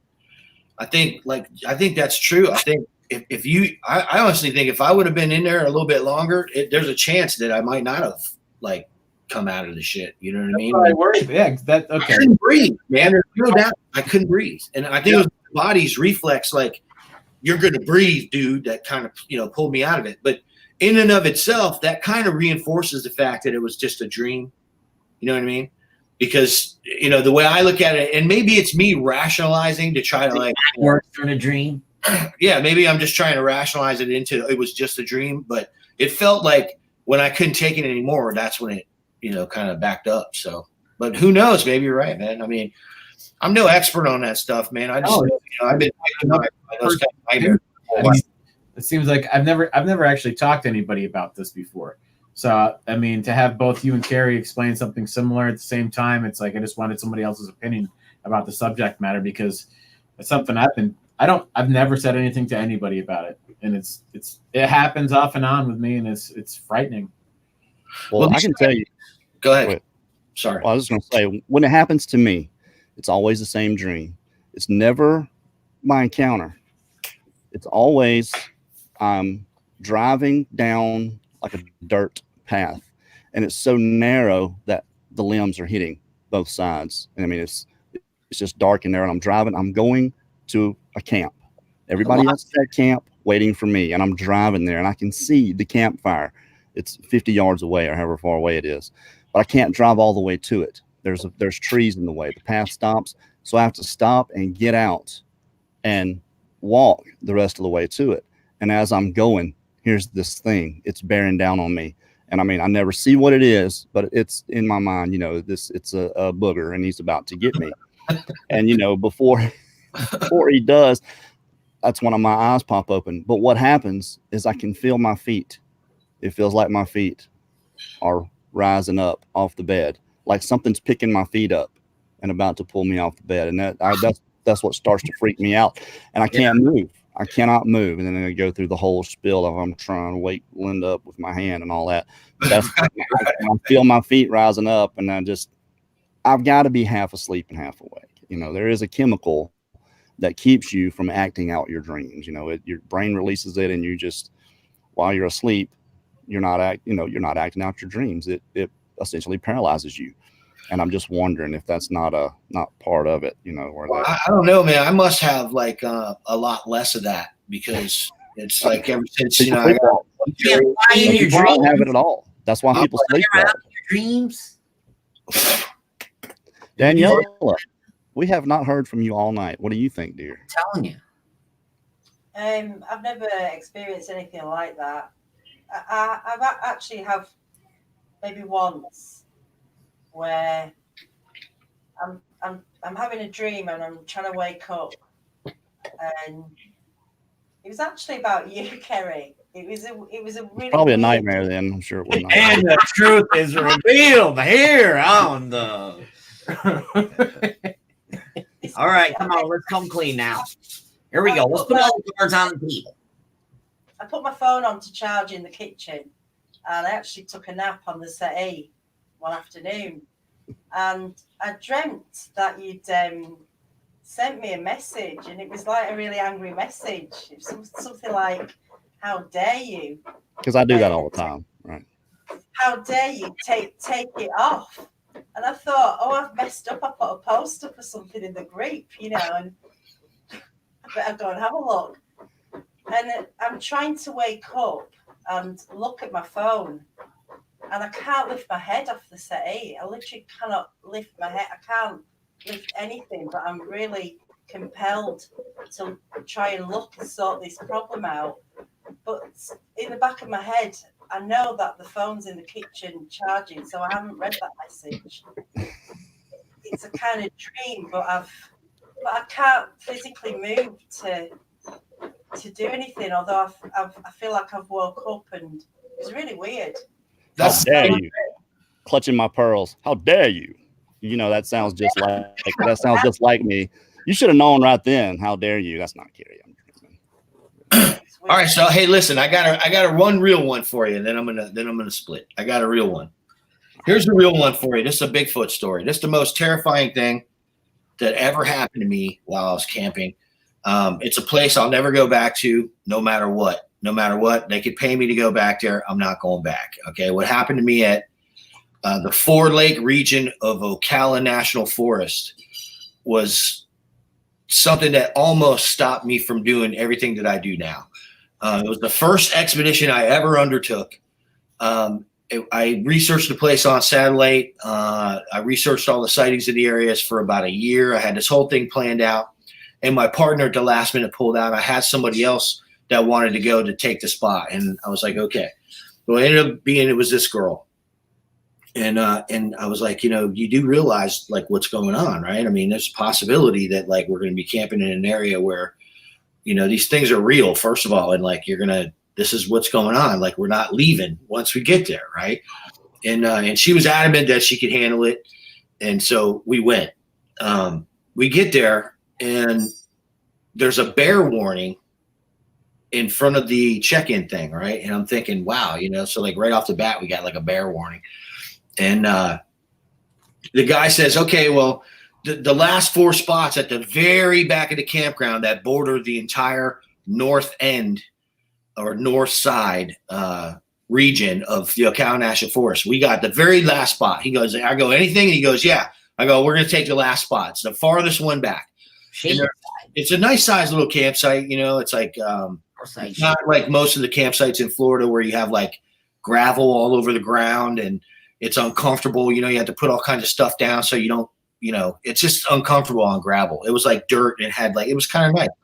So at the back side of it, there was a log fall and it was some big trees, and then it went into endless forest, and it was like really green. It was May of 2011, I believe. And we set up the tent. The guy said when we first came in, he was going to come by and he was going to, just get our fee, once we got our stuff set up. He was inside of a zipped up, it was like a permanent kind of camp station, right? And there was no other warnings other than the bear. So I got the camp set up. The guy comes and he's in a golf cart, and he pulls up and he's like, oh, about the fee or whatever. And so I go over and I pay the fee, and she's over screwing around like 20 feet away. And he says something about the bears. And I'm like, okay, well, what kind of bears? And he's like, oh, a black bear was sighted within like a mile of the campground. I go, oh, okay. And so I go, anything else sighted around here? And the guy looks at me and he's like, have a nice camping trip. And like, it's kind of like drove off, said something real abrupt and just, drove off in the golf cart. So I'm looking over at her and I'm like, see this guy's like reaction, like, you know what I mean? It was like strange. Like, why would you act like that? So anyway, we get everything set up, and there was a lake near there. So we went and fished, and then we came back, we cooked up and got settled in. There was a nice fire, and then we hit the sack. What'd you catch? I caught a couple nice bass. I love bass fishing. I'm a big fisherman too. Very nice. And so anyway, we went to sleep, and now I'm in a pretty large tent, and she's on her mattress and I'm on mine, and mine was facing the side. My head was facing the back of the campsite or the forest, and she was facing the other way. And we went to sleep. All of a sudden I came to, and she was shaking the shit out of me, and it scared me, man. I was like, what is going on? I look over. She's like, there's someone outside the tent. And I'm like, what? And she's like, there's someone outside the tent. There's someone outside the tent. And she's like, and all of a sudden I hear it, the cracking. And it's like within 36 inches of my head on my mattress, man.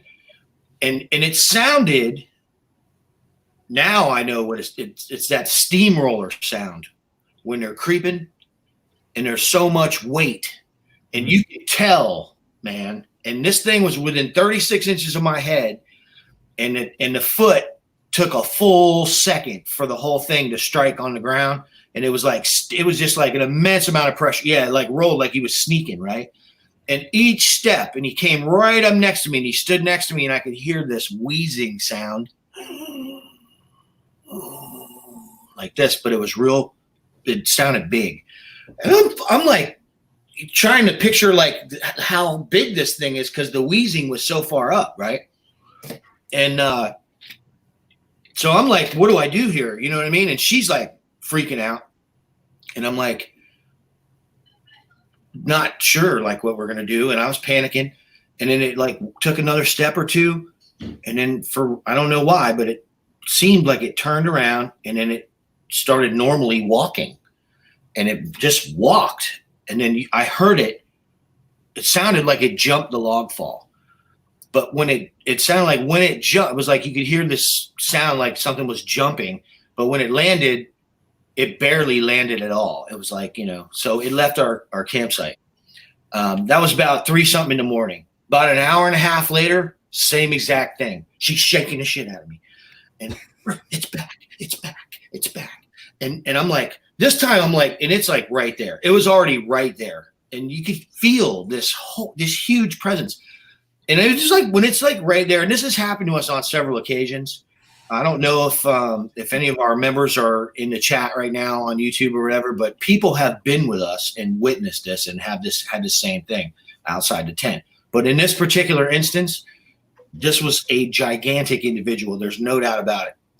Near Ocala, near that area, or a separate part? This different area where. I'll tell you right now, it's the Four Lake region, FORE, Four Lake region of Ocala National Forest. And so anyway, the individual was in the campsite for probably a good 5 minutes. And like, I did not want to get out of that tent. There was nothing you could have done to get me out of that tent. And so the next morning, and this was the kicker, like we left. I was telling her, we're not leaving no matter what happens and all this, And the next morning when we got up, the zipper on the tent was open just a little bit.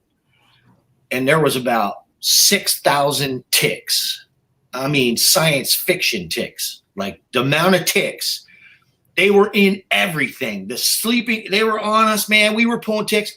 They were everywhere. And it was like one of those things where tremble pick up and then like within 15 seconds, she's running in circles, screaming like at the top of her lungs, like having a panic attack, trying to get these things off of her. It was like a comedy routine. But the night before was the most unnerving experience because it was definitely a huge individual that was outside the tent. And we've had him outside our tent, but not like that. I heard the guy breathing.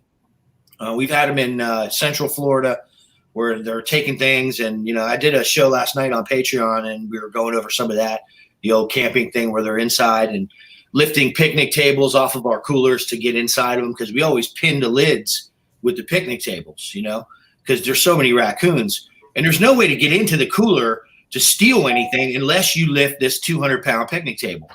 And having those kind of things happen. And I'm not the only one, there's been several people that actually got me into the region camping that were having those same things happen. Guys that were out there hunting and they bring 50 pounds of meat for a 10-day camping hunting trip.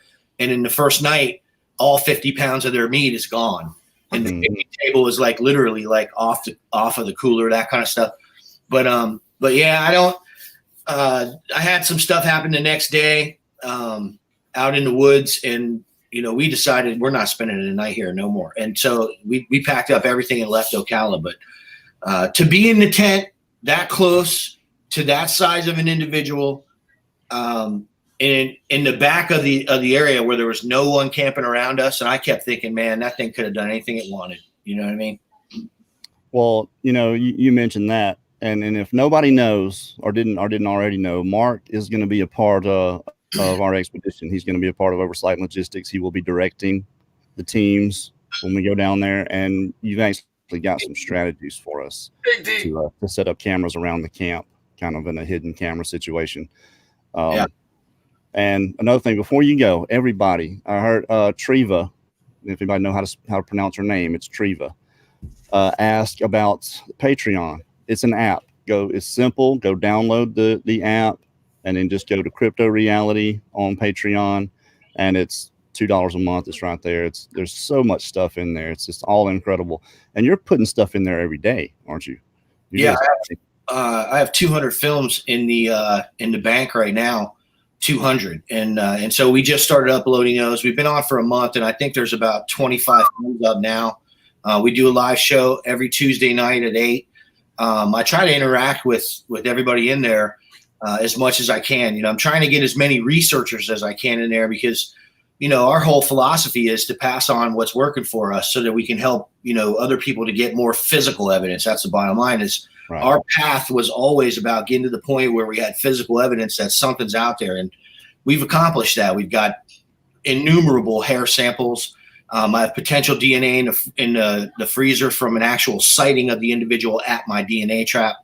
So to pass that on to people and educate the general public on the reality of what it is. And what I can tell you is it's a lot different than what people discuss a lot of the time. If you're on social media and you're in these groups, there's a very big difference between thinking the path and actually having your feet on it.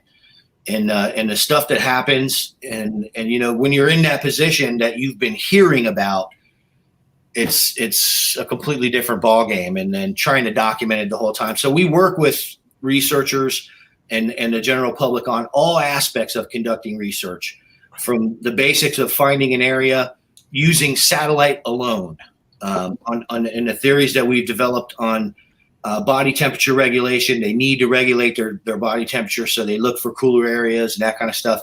Right up into using your equipment while you're in the field in real time. Also, the evidence. I mean, you've seen the stuff that we have, Kerry. You've actually been in the field with me, and you know what's going on, man. So, and I'm looking forward. There's no doubt. There's just no doubt. You can't deny it. Anybody that goes and looks at it and has an inkling of what to look for, and you kind of educate a little bit on some of those in the beginning of what people should be looking for, symmetry and the particular bone structure. The soft tissues are obviously going to look different, just like ours do. But some of the stuff you have there, man, it's crazy. It's crazy, incredible. You bring up the educating people on that. Right now, I'm working on a series of films. It's going to be it's designed to help teach people and help them become better at recognition. And the reality of this whole thing is people haven't been educated on this, and we're used to seeing the bones of hominoids. And when they're forensically recreated, they look like they look in the Smithsonian. They're not covered in hair, and they look more human-like. Well, all you got to do is put hair on those same individuals that are in those in those museums, and you're looking at a Sasquatch. It's the same thing. They have very human-like features with some different symmetry, like you said. So we're working on a series to try to help educate people on how to see them better in our films, in other people's films. And from the beginning, I was convinced that recognition was actually the real problem here. It's like, how do you know the color blue exists if you've never seen it? And so it's surprising, but in this journey, I think blue pink. We've literally figured out and found out that there are colors in certain color spectrums that the human eye can't see.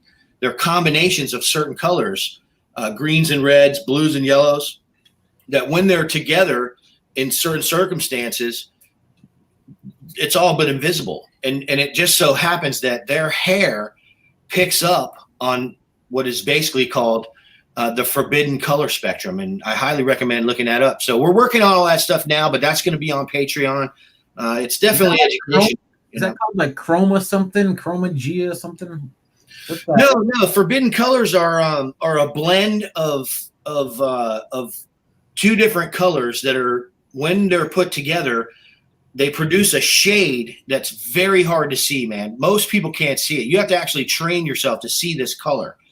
But in those light conditions that we study the Sasquatch in, where you've got sunlight diffusing off canopies, hitting the achromatic skin of the Sasquatch, and then the hair on top of that, they literally can blend into the area so well that they enter into that forbidden color spectrum. We're doing a lot of research on that right now.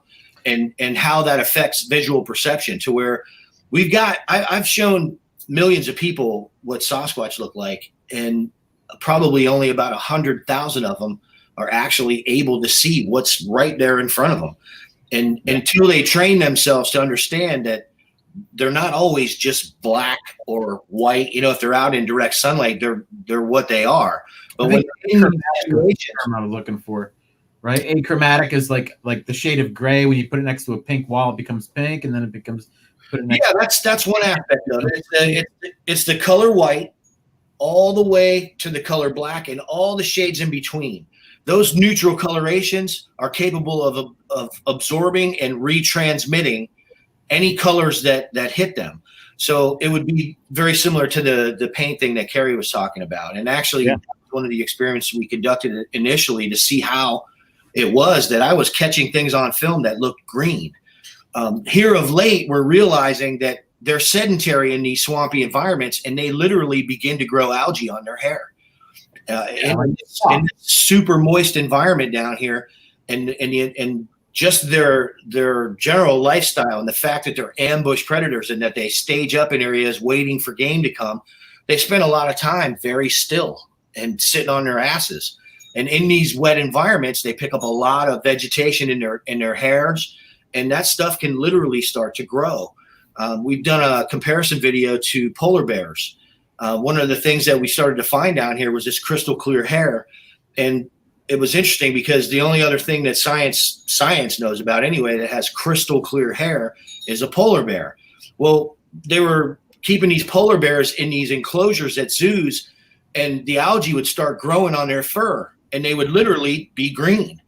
And it just suddenly occurred to me that this has probably got something to do with why a lot of these individuals that we're catching on film have this green tone to them. In addition to the diffused light, they literally have algae growing in their fur because this is where they live. You know, sloth have that happen to them as well? Excuse me? Doesn't the sloth have that happen the same way? They have algae growing in their hair, and well, I mean, this is not just an idea, Mark. You guys prove this stuff. I mean, that's what's in these videos. I mean, you're actually showing people and educating. It's everybody's. I can show you hair that's 22 inches long that was pulled from oak trees in the state of Florida that has algae growing on it. Yeah, I saw it. And I watched all of it already. Yeah, it's really incredible, actually. And, you know, we have so many different samples, the clears all the way through the ambers, all the way through the black hairs. And the scientists that have looked at it don't know what it is. They can't identify this so far. So the ones that will look at it. Pretty incredible. But hey, look, aside from all that, once the expedition is over, just want to let everybody know what's coming up. 2020, Crypto Reality and Bigfoot Odyssey will be doing some collaborations that are going to just kind of a meld, really, of what we do and what Crypto Reality does. But Mark and I are talking about it, working up some ideas. You guys are going to really enjoy what we got. Oh, yeah. You're a good fit.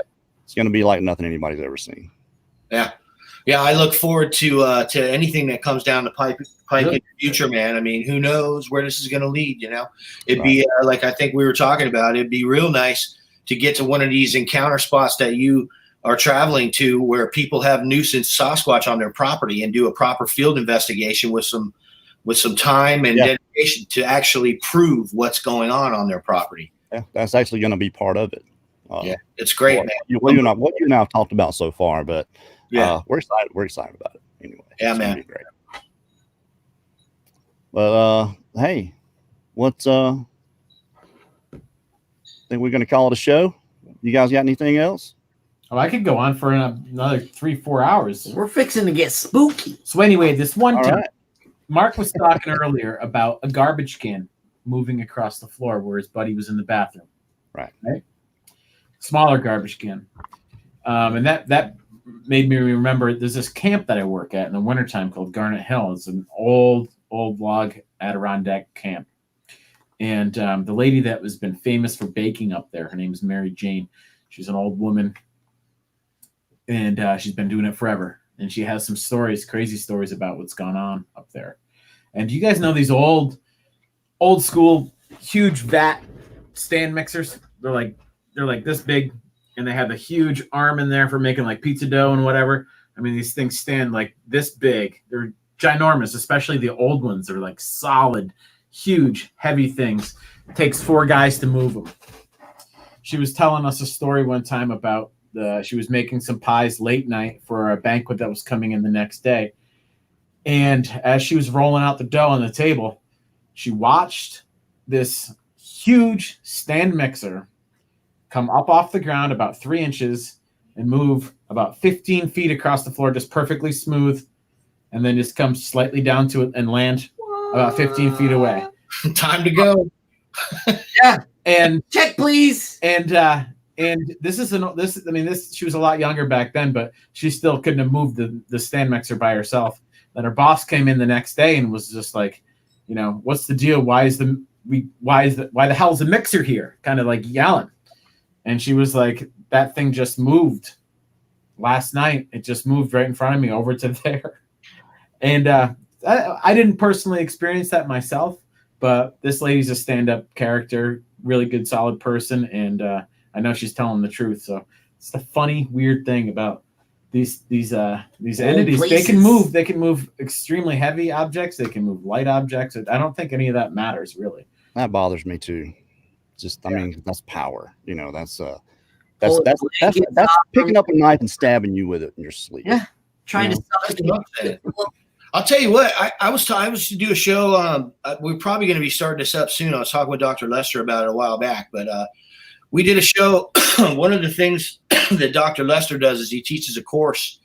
He's an anthropologist. He teaches a course in demonology, and one of the shows that I have, he goes into. He has a friend that works for the Catholic Church who's an exorcist, and he's been on cases with this guy. Archbishop. And I'll tell you, I'll give you one example right now. He got a phone call from the guy, and he said, you know, are you ready? You know, bring your recorders, bring all this stuff. And one of the things that he wanted to have Dr. Lester there for is because he's a specialist in ancient languages. I mean, he's an anthropologist, so he's got, you know, a lot of information on that. They were going to a piece of property that was out way in the woods. And one of the prerequisites is that the person who's under scrutiny, I'll just say it that way, the supposedly possessed person, is not supposed to have any knowledge of anybody who's coming. And that's set up from the beginning. So to take this seriously, if the family's going that far to where they're calling the Catholic Church and all of this stuff is going on, then people are taking it seriously. So no one was told, the victim, we'll call him that at this time, the victim was not told that there was going to be an exorcist coming to this situation. Dr. Lester accompanied him to the property, and they entered the home. I don't remember. I think the guy's name was David. I'll say that. I don't know what the exorcist for sure if that was the exorcist's name, but I think it was David.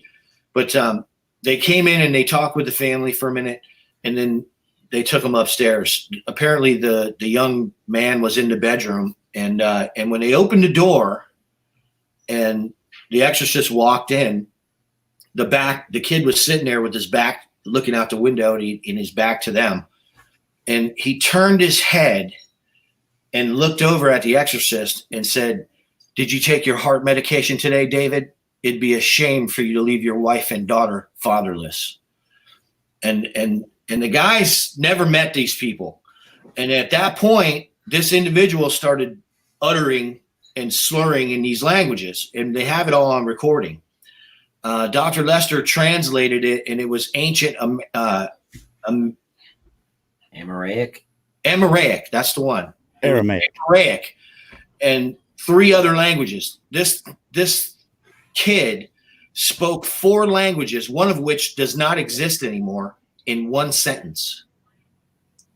And that was all recorded. I don't know what happened with the rest of it. I don't actually remember the rest of the show because it's been several years. But I talked with Dr. Lester a lot about this, and there seems to be a consensus among people who deal with this that there are ancient evils, and they do exist. And one of the things that struck me about the way he put it was that it's not about persona, so to speak. And I think anthropomorphism and putting a face to it all is something that human beings do to make themselves more comfortable. But the way he describes it is that there are these forces that have been here in this space since before the earth existed.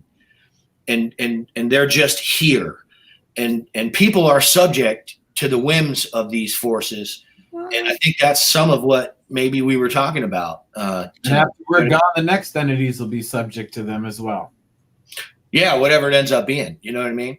I don't know. It's that old world. That old world, maybe even third world, type of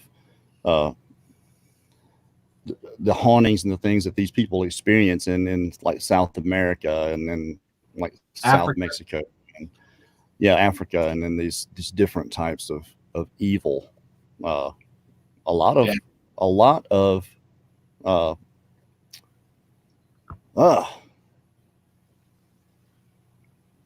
what do exorcists do? They take the demon out. Possessions. Possessions, yeah. A lot of possessions in places like that. Yeah. I know Dr. Lester, talking about Nathan Lester. A lot of he's gone to all those countries and seen these things and been there with them. So that's gonna you talk about educational, man. Doing Agenda Earth with him. We approached it from that standpoint. I was a lot of the subject matter. I'm a layman when it comes to that, and so I ask a lot of questions, and I think most people would want to know because I want to know. You know what I mean? And in doing that show with him, my least favorite episode was the demonology episode, and I think it's because at my core it's terrifying. I think that for most people, the very idea or notion of being taken over by something and the powerlessness in that. And the fact that there are documented cases that mainstream science to this day continues to deny or tries to explain away, when the reality is it's very similar to the Bigfoot phenomenon in that people being victimized in these situations, and just simply seeing a Sasquatch puts you in a situation where you're at odds with 8.5 billion people, and being in that situation, let alone something where you've been possessed by something or you've got spirits in your house or something's going on. These things are happening. I'm a firsthand eyewitness that this stuff is real. What it is, I don't know. I just know I don't want any part of it. And so, Let me just tell you, Mark, it's funny that you say that kind of thing, because a friend of mine, his wife and other friends of his go overseas and do these, spiritual things, and they bring people there to do exorcise demons and do all this crazy stuff, like over in Africa and stuff. And he tells me stories about it. And I don't know all the details, but he comes back and he tells me stories about this stuff. And he's like, whoa, check all this out. This is what happened. These people were all possessed and all this stuff, like what Kerry was just saying. But at the same time, when I turn around and I talk to him about Sasquatch and Bigfoot, he basically just laughs in my face, and it's like, what? How can why is your story like better than mine? What makes that more believable?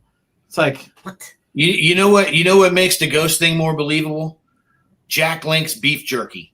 That's what makes that whole cartoon representation of the reality of what is going on with the Sasquatch species has planted seeds in people's heads that give them the antithesis of reality is really what it is. Well, according to last night's guest, it is reality. According to last night's guest, Connie, she said those are the real interpretation of what Bigfoot really is. Oh, what? The beef jerky commercials? That's what she said. I think she was referring to their reactions to us. Oh, okay. Not with that, but yeah. Yeah. And how they react, so you can piss them off, because I know myself. Yeah. I think that was what she was referring to there. Not the full encompassing, the embodiment of Sasquatch. Yeah. Well, I mean, subject way either, Kerry. I was just messing, buddy. Well, I had to look. We have people watching. No, well, I mean, very many, but there are people. She definitely has a point, because there's been an epic, and Kerry can attest to this. There's been an epic game of cat and mouse going on in my research areas from day one, man. And once they knew that we knew, they said about screwing with us. And so I can understand why she would say that. That's exactly what it was, I think. But I look at what you and Melanie have gotten over the past 5 years, and I just think if you would have had more resources, more help, more equipment, kind of like what we're going to try to do down in Florida, what you'd have right now, it would be off the chain. And I know there are situations where you didn't trust yourself, that if you would have, you'd have that epic, ultimate, better than Patty ever thought about being shot. I know, because we've talked about it. Yeah. Well, looking at all that stuff, there's a future, and me, man. I'm bulling through it, and I'm not going to stop. So, I'm you with know, there's going to be more opportunities. And right now I've got several that I've been working up and cultivating these areas, and the right equipment at the right time in the areas that we've been working. I think we're going to see some pretty incredible stuff here in the next 12 months. You know, winter's here. I've got 2 thermal campaigns going. I got a nice thermal right now. And I'm looking forward to it, man, because when they do come in for apples at night, they're going to be glowing hot with this wintertime. This is the first season that I've ever had a reliable quality thermal, and that records. We've got them on these apples, and they're coming into the daytime. So it's just a question of going back out at night and reproducing the exact same situation, and hopefully they'll behave the same way and come in the way they do. If they do, I got you. You've already got them. You know, just some of the pictures you sent me of the guy walking up and you holding your camera up and he's picking this huge face bushes at you, right? You know, 30 feet away. But Daniela, you gonna keep this thing going? Keep going if you want to keep with going. the BLB, because I got to call it a night myself. I'm taking out too.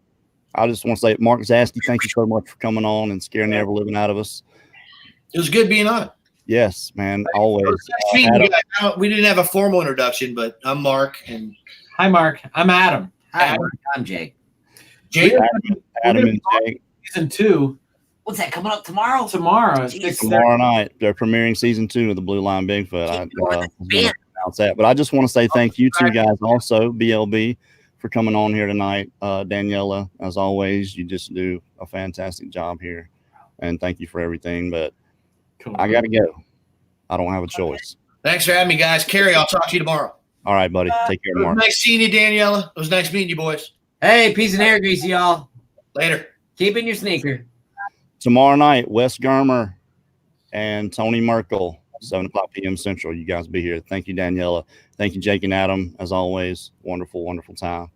We'll see you guys soon. Rock on. Appreciate Thanks for it. everything. Great show. Daniela, you're the best. This Don't banner. forget it. Oh, now, how long did it take for this banner to go into place? Yeah, what's up with that? No. This thing is Should we keep ridiculous. Should we keep going 20 minutes, half an hour? Yeah. We're still live. We are still live. Oh, I know that. We're going live the whole time. Just me and Jake are just looking at the banner that's around the outside of this thing. And I don't know if the folks at home have noticed the detail. The attention to detail has been put into this thing. We got Bigfoot tracks with a silhouette of Bigfoot in it. We have skulls with BLB in there. BLB brews, Jake. BLB beers. They should appreciate the level. Look at we need some labels like that right there. BLB beers, Jake. Oh, man. I wish I had a couple of those right now. Not really. Daniela, SpookWeek has been a great thing. Man. I loved every show. It's been fantastic. It just happens to be that ours was the best, and that's fine. Oh no, I mean, but, no, it's okay. I mean, it's fine. Well, no, I I mean, kidding. they all, everyone, you're all. I'm just joking. Are you kidding me? Just really good job. Everything. I know tonight you didn't really talk a lot, but I wish you did. I don't think you said 4 words. She said 4. We're in the middle. I said more than 4. I definitely said more than 4. Well, Mark had a lot to say. Mark was interesting. You know, he's the stuff going on at his house. Very interesting. Yeah. Sit back and listen. I'm sorry that witch's broom is right in your mouth, Adam.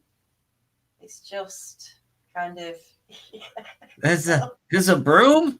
I didn't see it till now. I didn't see it till now. You guys, you're running a cat on me. I didn't know it was there either. Man. Well, it's so dark. It's so dark in here. So, I mean, you've had. Let's get another story. People are here wanting to hear some spooky, creepy stuff. We should probably go to the spook factor. Well, I think we should talk about a story that happened to both me and Jake together. So people listening and still watching can appreciate. You know, we've been saying that things have happened to both of us at the same time. I think Jake's going to take the reins on this one, but maybe I'll go along with you. But okay, I mean, in the beginning.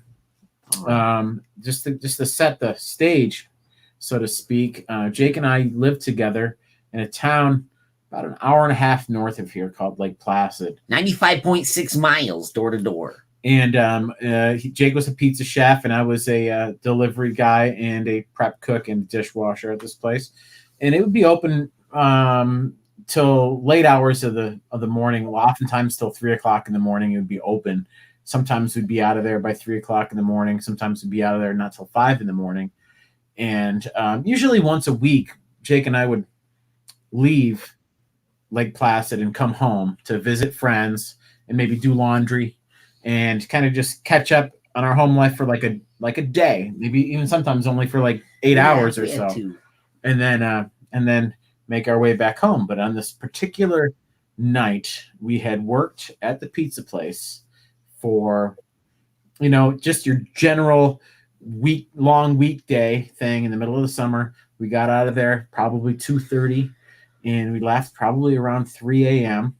And we had all our laundry loaded up, and we headed home, back home at 3 o'clock in the morning. In a sweet little Hyundai. That was, what was that thing? Like It was a Elantra. Elantra? Uh-huh. What? I thought it was a Hyundai. Hyundai Elantra. Oh, okay, the Elantra. He wants to get technical. I'm just going with a generic term. I didn't know the style it was. The Elantra. It's a good car. The Elantra. Yeah, that sucker was good in the snow too. You wouldn't think something so small and compact. The miles you put on that thing. Oh man, took it all the way to the Badlands, Montana, and Glacier, and all over the place. Anyway, back to here. Okay, listen. Detail, isn't it? It's all about the detail. Oh well, see, that's where the devil is. The devil's in the details, right? No, we don't want to go there, but it is Spook Week.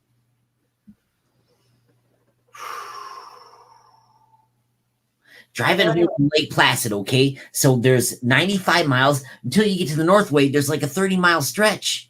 There's like nothing there. It's like you pass a house once in a while, but there's no street lights. It's like dark highway. You know what I mean? Mountainous too. Twisty, switchbacky, mountainous. Yeah, and wilderness. People familiar with coming from I-87, the Northway, over to Lake Placid, they know all about it looks like you're going into The Shining, running in through the Cascade Lakes, the place they call the Notch. If you're coming from it really is breathtaking. Yeah, it's just gorgeous, ridiculous. It is. It's gorgeous. But on this in particular night, and that's the thing about driving 95 miles, you have to be, you can't just be messing around. You got to be sober as a judge. You can't be drinking and driving and be all crazy. That's what I'm just saying. We were we were at that younger age where maybe we went to a couple fish shows, saw some things light up. But anyway, the thing of it is, we're driving home. It's like a long day, and I'm in the Elantra, and something's catching my eyes. Like, what the heck is this? Like, we had just passed the house maybe 30, 45 seconds ago, and we're into the pitch black zone. And all of a sudden I see something, and I'm like, hey, Adam, let's check this out behind you. What's going on? You see something? Well, that's exactly right. What I remember, I'm in the passenger seat, and Jake, I'm just doing my thing. I got like the little reading light on, and I'm flipping through something, just on our way home, kind of passing the time. And Jake is Jake's there on the side, and he goes, "Hey, would you you want to check and see if something's following us? Is someone behind us?" He goes. He didn't say is something following us. He goes, "Is somebody behind us?" And so I just looked in the side view mirror there, and I looked, and I didn't see anything. I looked, and I said, "No." You're clear. Keep going. No, nothing's going on, And at the time, that Elantra, I don't know what it was about me and cars, but as soon as I get into a car, the radio quits working, the battery, something. So I was always having to drive around with cassette tapes and a bag full of tapes. And, piece of shit. And oh no, swear jar. Mark said it. Well, listen, a bunch of kiss. You have to have batteries, and we're always looking through a tape thing to anyway. Could have been what was going on. About maybe like 5 minutes later, Jake says to me again. He goes, "Would you mind just looking and making sure nothing's behind us?" And I looked, and I said, "There's nothing behind us." He goes, "Would you just mind turning around and looking through the hatchback and seeing if there's somebody behind us?" I had to make a point. And I'm like, "Sure, I will." Cursory glance would not do. So I take my seatbelt, stretch it out like this, and I go and I look. And this is a compact car. I look back through the hatchback to the glass window there behind us, and that's when I see it. It's there. Jake had been seeing this the whole time in the rear view mirror that I can't see because I'm in the passenger seat and it's tilted this way, so I can't see what he's seeing. He's driving down the road, looking in the rear view, seeing this thing, probably freaking out, and I'm just sitting there all nonchalant, not seeing it, and just going about my business. I rationalized it as something else. And once I finally turned around and I actually saw it behind us, that's when I couldn't stop looking at it. So I just turned around. I'm looking out the window, and what it was like 2 round circles about yay big. I explained it like back in the day, like bigger, a little bit bigger than a basketball size, probably like twice as big as a basketball, but they're perfectly round. Bowie. Orange circles, and they were about maybe like this high off the ground, and they were about maybe like this far apart. Nailed it. 18 maybe like inches. Something like that. And they were floating perfectly off the ground, just perfectly following us right down the road, just doing their thing. Every turn we went around, they would just perfectly follow us, and then we go around the next turn, and this is this mountain pass we're driving through, so these things are just following us perfectly, like this in this weird, unearthly kind of motion that is like almost like magnetic. It seems it's very strange. Yeah, but it's a good way to describe magnetic, because they seemed like they were yeah, or they were also like running lights, parallel running light. They were like floating, like the way I rationalized it or wrote it off, like someone with glorified parking lights. I mean, I'm like, what is it behind me? Is it a parking light? Oh, it's got to be parking lights. It's not like really that, weird. It can't be anything real. Yeah, and there was no headlights. There was no bright lights. There was no nothing. There were just these 2 orange circles, and I would say spheres, but I didn't see a sphere. I just saw a circle of light, just a glow, just a round, perfect circle with like, and the light shone down on the road. You could see the road. The light was definitely hitting the road. And it followed us and I was just fixed on it. As soon as I saw it, I couldn't look away. I'm just staring at it. And Jake's completely silent at this point. And still, I'm completely silent at this point. What the heck? And we're just driving down the road, and it was probably for maybe a good 1.5 miles, 2 miles, maybe even 3 mile and a half, 2 miles. 3 at the most miles probably through this mountain pass. A couple minutes though. Yeah, a couple minutes. I'm just staring at it, Jake, and at this point, we are silent. Jake's not saying anything. I'm not saying anything. I'm looking at it. Jake's driving. It's following us. And it goes, we go around this sharper corner on a hill. And this thing just follows us. And it just, instead of taking the turn with us, it just continues to go straight. And it dives like this right into the ground. It just, both of the circles just go right into the ground. Same time.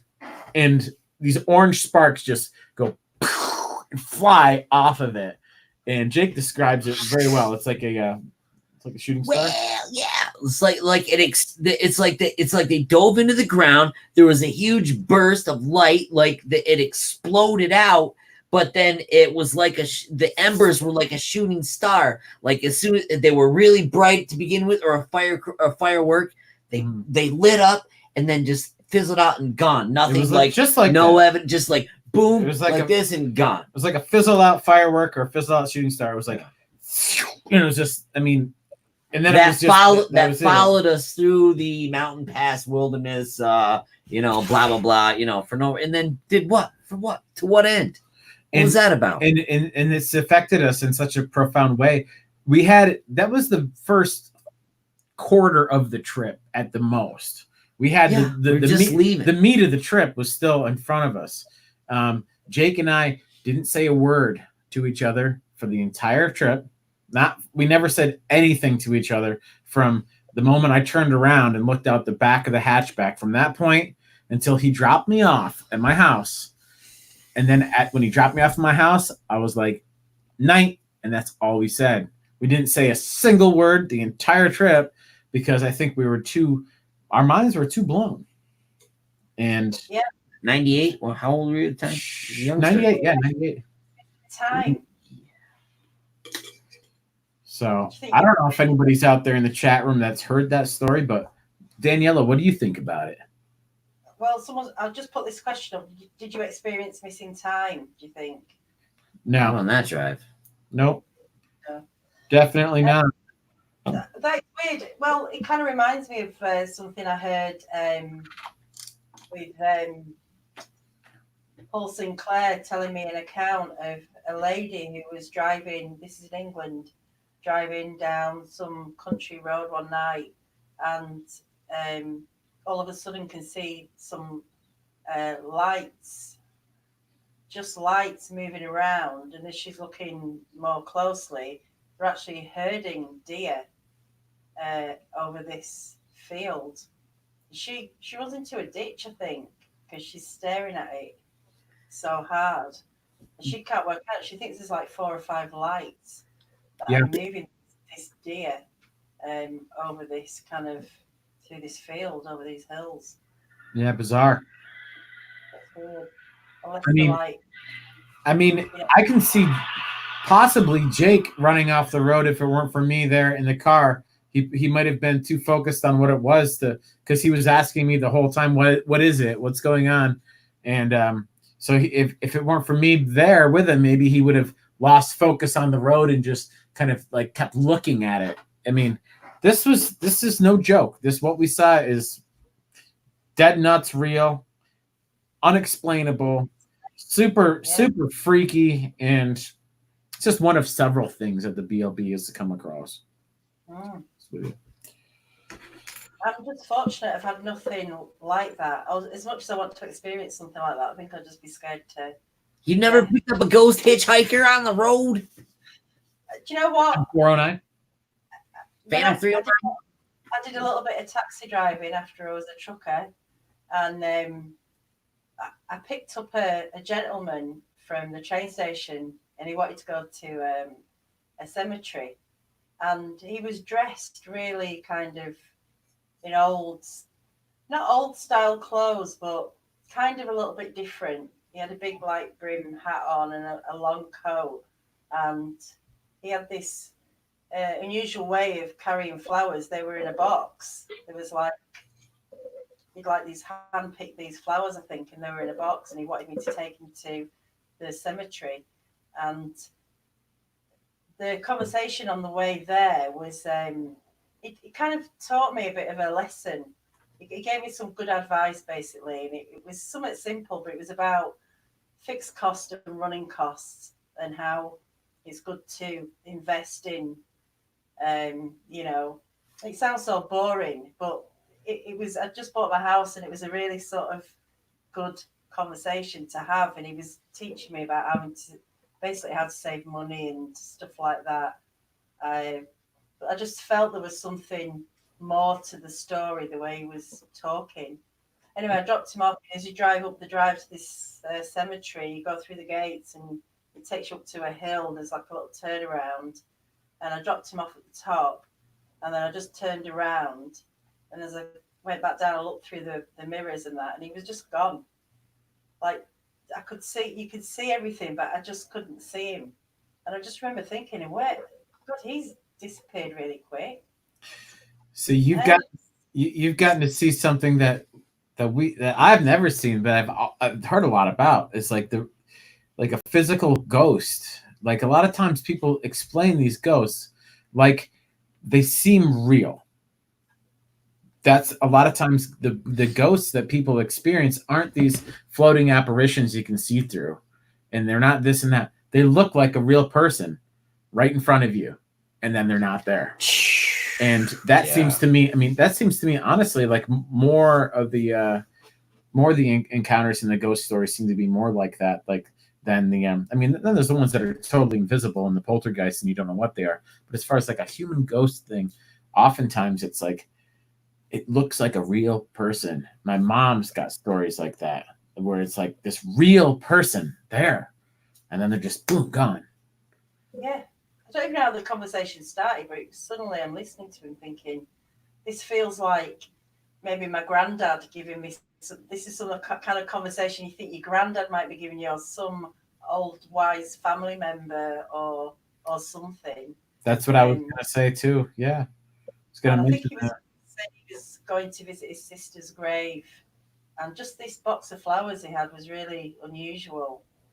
And like I say, I remember just looking through the rear view mirror on the way back down the thing, and it was just nowhere in sight. That's giving me some like good cold chills. You know how you get good ones and bad ones? Yeah, Sometimes you feel like you get cold chills, and they're cold chills of happiness, and then there's cold chills that give you the creeps. That story made me feel good about it. He had information that was timely and present to what you were going on. Like Probably knew exactly who like the a hell you sign or were. an omen. Knows exactly who you are. Quite possibly. Uh-huh. Oh, without a doubt. Other than that, I can't think of, it's probably stuff happened that you just don't pick up on, or that you don't think twice about, or you Both. try and you just put away in a box and think, can't work that one out. And If you could pay attention to all the details, I think you'd probably be insane. Like Elon Musk is like a character that is just, his brain is firing on most cylinders, but not even close to most cylinders, but way more than everybody else's, and he's tortured by it. The guy is just,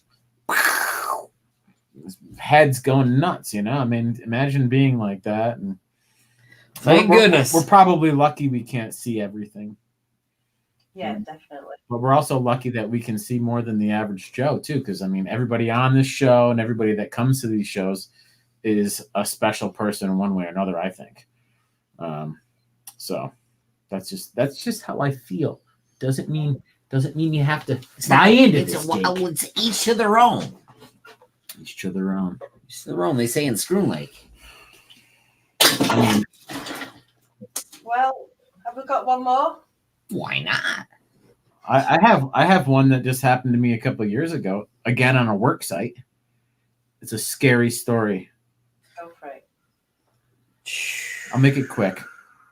So I'm working at this house over on the west side of Lake George. It's a huge building. It used to be where all these bigwigs used to hang out and party. There's pictures around. It's like a little museum down down the first floor where they used to be, the parasols the women used to have, and those suspenders the guys used to have, and it was a big hoity-toity thing for the rich. For real. And we were redoing one of the rooms, and I was bringing my gear into the house for the first time. I bought a bunch of paint, and I had a bunch of equipment that I needed to bring into the job site, and I had to go up 2 flights of stairs and put it upstairs. And I brought a couple loads in, and at this after the second load, I was like, okay, this hallway is too dark. It's completely too dark. I need to turn the lights on and see what I'm doing to make sure, because I got like 3 more trips here, or 4 more trips. I'm sick of not knowing where I'm going, because the whole upstairs was dark, even in the middle of the day. So I fumbled around, and I found a light switch. I turned it on, and all the lights, there's sconces in the whole hallway, and all the lights down the hallway worked except the one right above where I was putting on my gear. And I looked up, and there was actually a light sconce there, but the bulb, there was a bulb in there, but it had blown. And so I'm like, okay, well, I started looking around in the bathroom and some other cupboards and stuff upstairs, looking for some light bulbs that I could put in there. And I'm just like looking around, and the next thing I know, I'm like, okay, you got to go get your stuff. You can spend another 20 minutes looking for a light bulb. Enough's enough. Just go get your stuff. You're not going to find a light bulb. I'm like, all right. So I go back down to the truck, down the 2 flights of stairs, and I grab a box of paint, which is 4 gallons of paint in a cardboard box altogether. And I grabbed 2 of those. That's pretty heavy.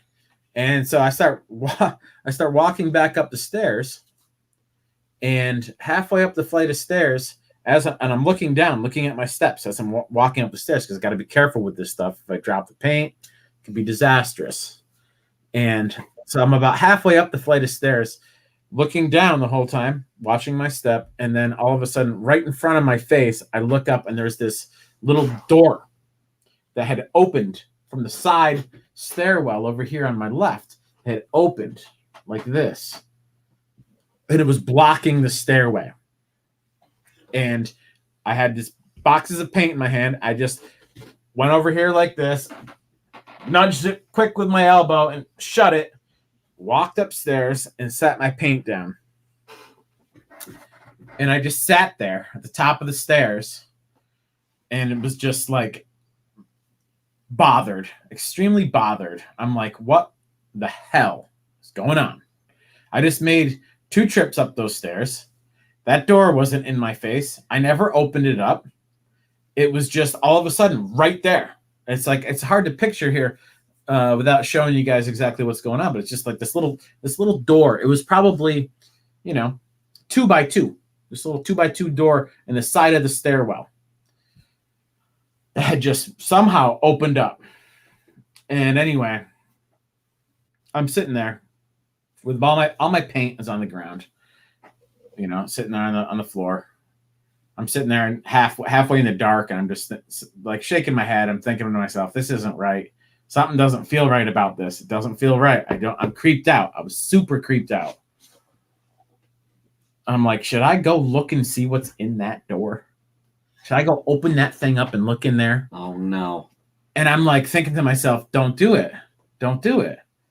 And then I'm like, I have to look in there. I have to see. There's something that's in there. I know there's something that's in there. But I was so freaked out. I was like, I don't know if I can open it up. I'm here by myself. It was getting like late afternoon. It was dark in there. I'm like, I don't know. I was creeped out. So after contemplating for a short while, I walked halfway down the stairs, walked right by the door, turned around and looked up at it. And then I was like, screw it, I'll just open it up. So I went up and I opened it up. I opened up the little side door, opened it up like this, and it came open. And I look in, and it's all dark in there. And I'm like looking in there. I'm like, it's just. I was like, should I like poke my head in there and see what's in there? Because I was super intrigued. I was like, there's something here. It's like making me want to look in there, but I don't want to at the same time. So I go in there and I peek my head in and I look, and there's a cardboard box in there. And the thing is about this big, just a little bit smaller than the entrance of the little door. And I get the cardboard box and I just pull it out a little bit so I can see what's inside of it. And it's filled with all the different types of various light bulbs for the entire house in this box. It's got twisted, curly yellow sconces in there. It's got little LEDs in there. It's got small little bulbs for the other places of the house. All the light bulbs for the whole house are in this box for the spares. Flame bulbs. Everything. And I look in there and I'm just like dumbfounded. I'm like, and I said to myself, I was like, holy shit, this is nuts. So I grabbed one of these are oddball bulbs that go in these sconces. They're twisty yellow sconce light bulbs with a small flare end on them. They're not your standard light bulb. You can't just put a regular light bulb in them. And they're right there. So I took one of those and I shut the door. I walked back up to the stairs where all my stuff was. I took the old bulb out. I put the new one in, and then I looked over just to the house, and I said, "Thank you." Nice. I said, "Thank you very much. This is awesome. You're great." And I knew that they were a nice spirit, but that didn't make me feel more comfortable working there. After the rest, I worked there for another 2 weeks, and after that, there was a crew of other guys working there. There was an electrician there, a plumber there, other people doing various jobs and whatnot. And after everybody else left, I was always like the last one there, and I wouldn't last 20 minutes after they were like gone. I would wrap my stuff up and get out of there because I always felt a little uncomfortable. But on another occasion, they were all gone. Everybody was gone. and I'm upstairs in the other bathroom, finishing up that portion of the job, and I just hear, and I go down flight and a half of stairs and look, and there's a bathroom at the bottom of the stairs, and it's just the water is just on full blast right in the bathroom sink. I shut that off. Was it a pull thing? You had to pull? No, it was a little. or It was a twist? little knob. It was like a porcelain like knob thingy, and that was going on full blast. And anyway, there's a lot of other stuff that happened there. But the last day of the job, the very last day of the job, I was working there with a good friend of mine who got me the job, and we're just having a beer, wrapping up the job at the end of the day. Everybody's done. The other carpenters had beers with us earlier. We had pizza. They left. It's just me and my friend Rob sitting on the porch. We had shut the whole house down. We had locked the upstairs and turned off the lights there. We'd locked the kitchen, turned the lights off there. We turned the lights off in the first floor, locked the whole thing up. We locked the whole entire house up and shut all the lights off. And this is, it's still daylight. It's getting a little dark, but it's still daylight. And we're just me and him are enjoying the hard work we did on the job site, the last day of the job site, having a beer. And all of a sudden, Rob looks over at me and goes, "Oh, I forgot something inside." I don't know what he forgot, but he went inside, and about 2 seconds later, I just hear him yell, "Oh!" I'm like, "Hey, are you okay?" He goes, "I'm okay." I'm like, "What's going on?" He goes, "Come here." So I walk in. We walk into the next room where the dining room is and the kitchen is, and every single light in the whole entire floor is on. And I'm like, "What?" He goes, "Adam, I didn't turn any of these lights on." He goes, I just walked in here and all these lights just came on at the same exact time." I was like, "I told you it was haunted." And he's this religious guy I was telling you guys about earlier, where his family members go to Africa and do the exorcisms and whatnot. He's the I don't know if he believes in Bigfoot or not, but a little skeptical about the ghosts too. Like, I think maybe in his mind they're all demons, and maybe that's what they are. And maybe sometimes demons try to fool you into thinking they're nice by giving you light bulbs. So, well, this is an interesting point and something that I think about, because I'm not religious, in any way. And so you hear about people, like you say, who think that all spirits are demons. And yet we do have, if that's a family member, say, and they're coming in a good light, in a good way, and there's like a playful spirit, say, and then someone, a helpful spirit, what's the what's the end game with it if they're demons? I mean, this kind of stuff goes on all the time, doesn't it? People have odd stuff going off in places, yet nothing really bad happens. All right, we get scared and stuff, but a lot of the time, I know that cases where a lot of bad energy is going on, but where does where does it start and where does it stop with good and bad? And Adam, what are you doing? Jake told me to do it. I think it doesn't stop anywhere. I think it translates exactly from like our relationships with one another right here, right now.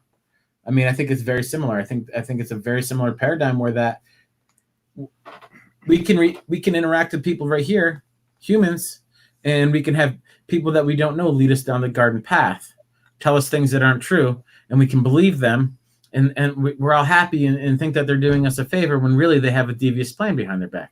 Or there's a demon that's the same thing. Or there's one that's nice, that's trying to help you out, that truly is genuine. Wants to help you. What about the ghosts, though, that just are in people's houses, say, that you see walking through the walls? They're just like reliving a time.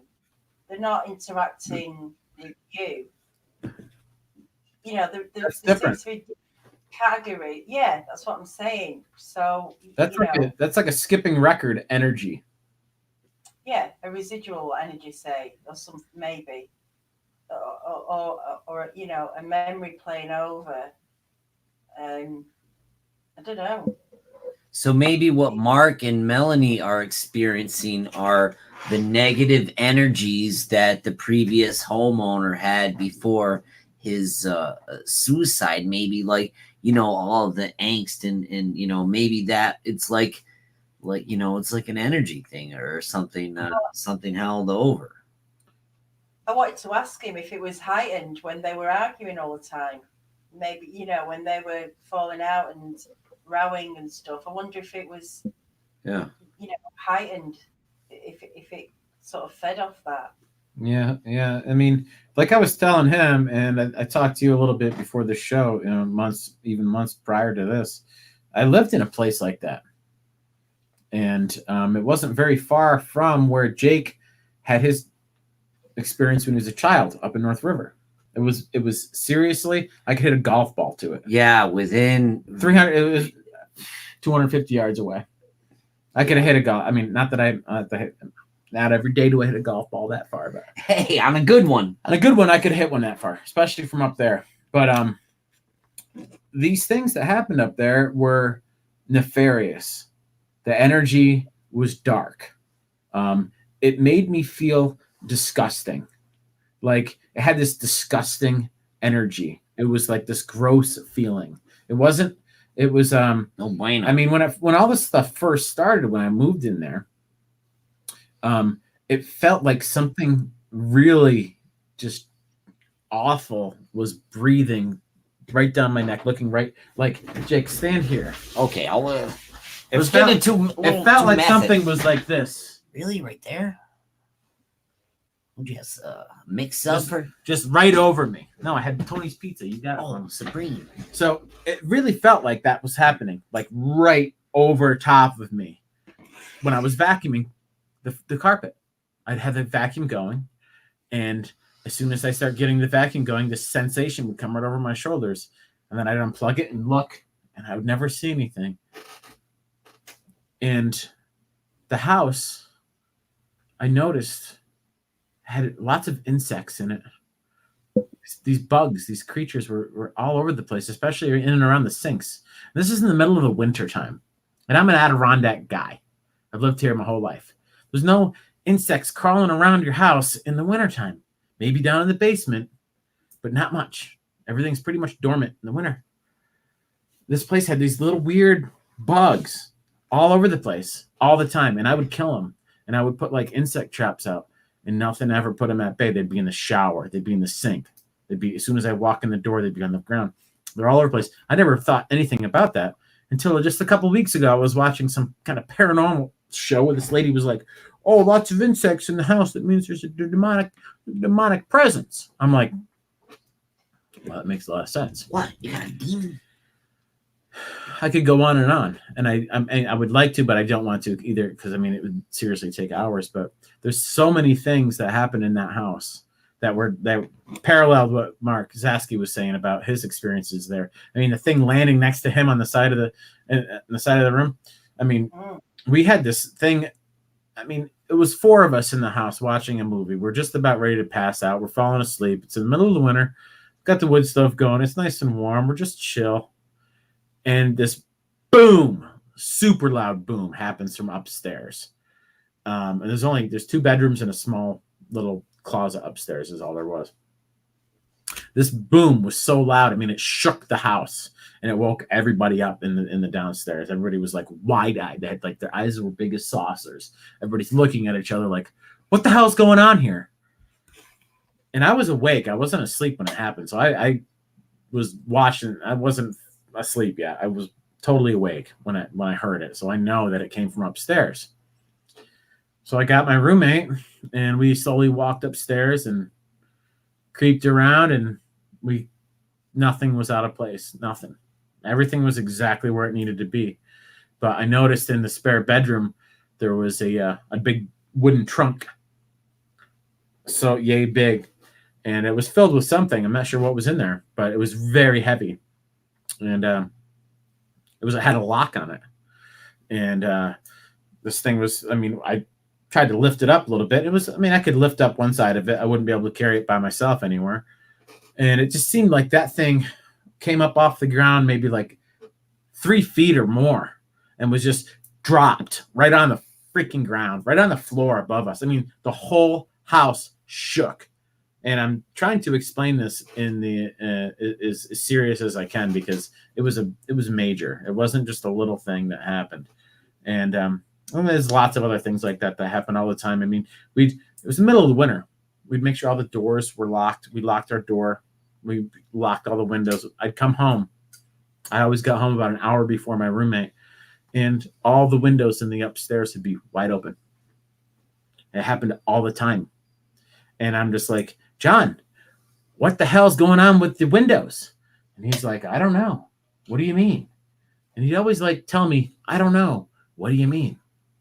Long story short, the kid actually knew. This is his family's house. This is where he grew up. The kid actually knew the place was possessed of some sort. And he was telling me that his mother had a spiritual guy come to the house to try to figure out what was going on. And found out that there was a demonic presence or make it a portal to a different dimension in the house that I had already pinpointed with my just with my the way I think and my senses. Like I tell people, like I have a little heightened senses and stuff.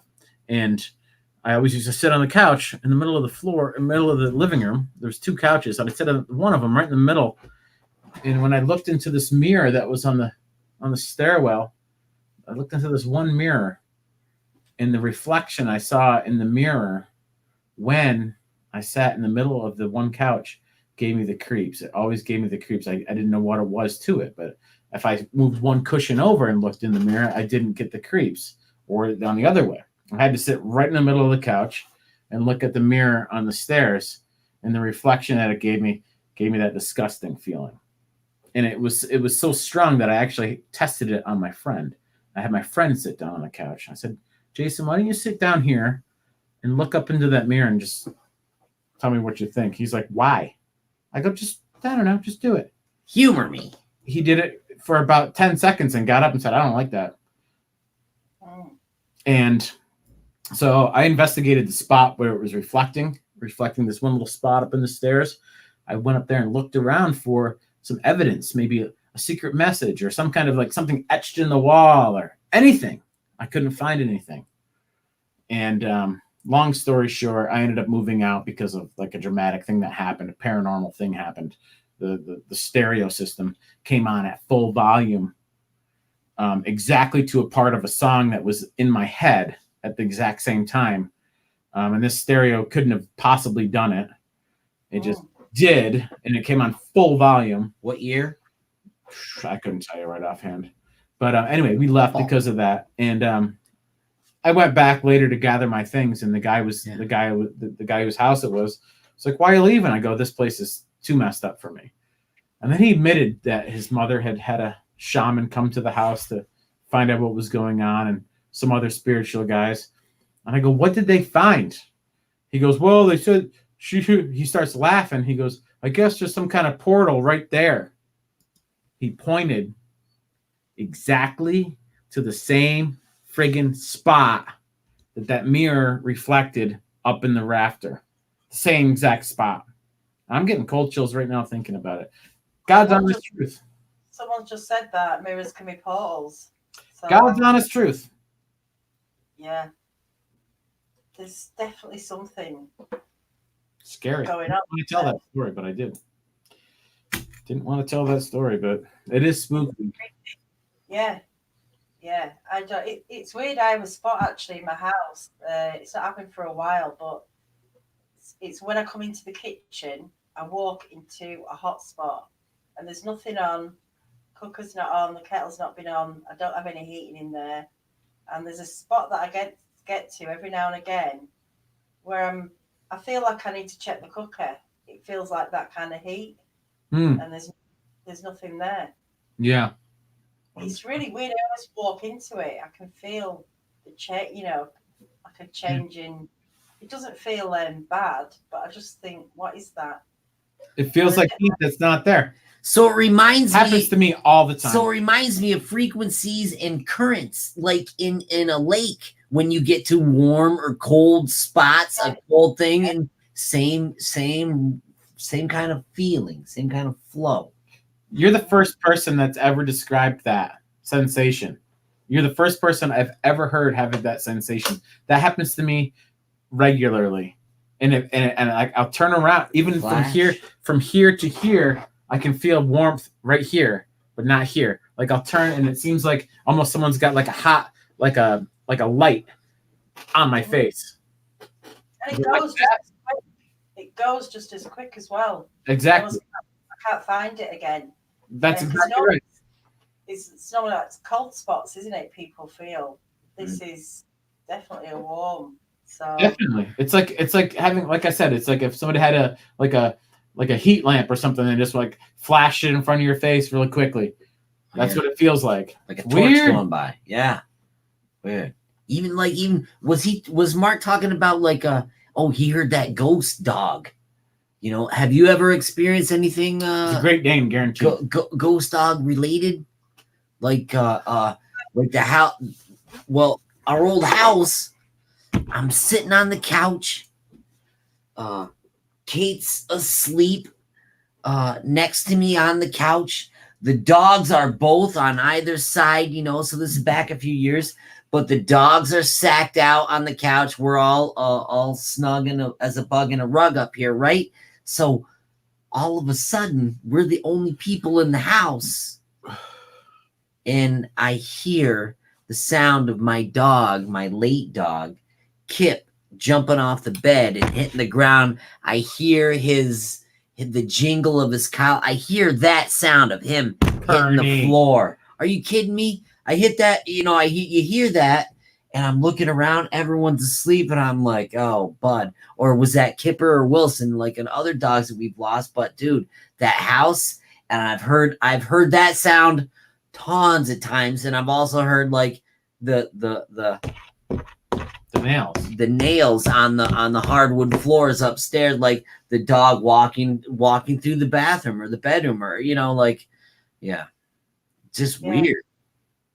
Sometimes I feel like my dog's walked into the room, and when I look, there's nothing there. It's it's kind of a shadow, but it isn't. It's something that's making me see that action, but it's not. Yeah. I don't know what that is. It doesn't unsettle me at all. It's weird. I'm usually like, I can pick up on a bad vibe pretty quickly, instantly. Yeah, I think so. And and then it terrifies me. I don't want to go any further with it. I'm curious, but you don't know what you're kind of getting yourself into, do you? Yeah, how far do you want to stick your toe into the water? Like, not far. Yeah, no, like I don't want to stick my toe in at all. I haven't got time for that. But I want to be an observer, a casual observer. But at the same time, like, dude, all these people, it's like, it seems to me, in my opinion, as an outside observer, looking at this whole subject from where I am in my armchair keyboard warrior, dude, I like that. You know, it's like the difference, isn't there, in your instinct between the feeling of dread and the feeling of excitement to the unknown. You know, and opening that door or going down in the cellar. It's black and white. It's black and white. Black, white, black, white. And the thing is, like, no one needs to tell me about it. What? Sorry. I was just saying no one needs to tell me the difference. I mean, if something scares me and gives me a bad vibe, I'll be the first person to tell you about it. Even if I'm wrong. If I get a bad vibe, it ain't good. No. Well, I think we've come to the end. I think we did good. Maybe not. I don't know. I think the effort was valiant. Well, we try our best. We didn't go all the way to the ghost that used to use a pillow to try and suffocate. Jimmy Hammond. Jimmy Hammond over on Burns Road, but it's okay for another time. We didn't talk about the alien we saw in Hague. We didn't talk about The Hague alien, we UFO left that him went over out. my mother's house. We didn't talk about the UFO in Vermont. Tomorrow, haven't you? Do you not need to save your stories for tomorrow? Have you not got something going on? Tomorrow we have. I gotta hand out some candy. Tomorrow is a good. It's a good thing you brought up tomorrow. Tomorrow is going to be season 2, episode 1, the season 2 premiere. Blue Line Bigfoot happening 6:30 Eastern Standard Time. You guys have been since the 10th of July. So if anybody wants to watch any of that, I mean, we're not, we don't promote much of our own stuff. We just, people want to see it, they can. We only work pretty much day in and day out about it. It's pretty much all we do is work on it for you guys, but it's no big deal if you don't want to watch it. No big whoop. Blood, sweat, and tears. It's all we do for you guys. Because I've been waiting a long time. Don't get your hopes up too high, because it ain't that good. Just kidding. It's awesome. Set that bar right here. So we got that. You got to everybody go and check him out. I'm just saying, everybody go and check him out. Really good. Go and watch season 1 like now. What? Yeah, back to back, and then they can catch up tomorrow night. Season 2 starting. It's the only way to do it, really. If you're going to be up all night doing that, that's fine. Well, it's a bit of a... Make sure you get your ducks in a row for the day after that. Yeah, definitely.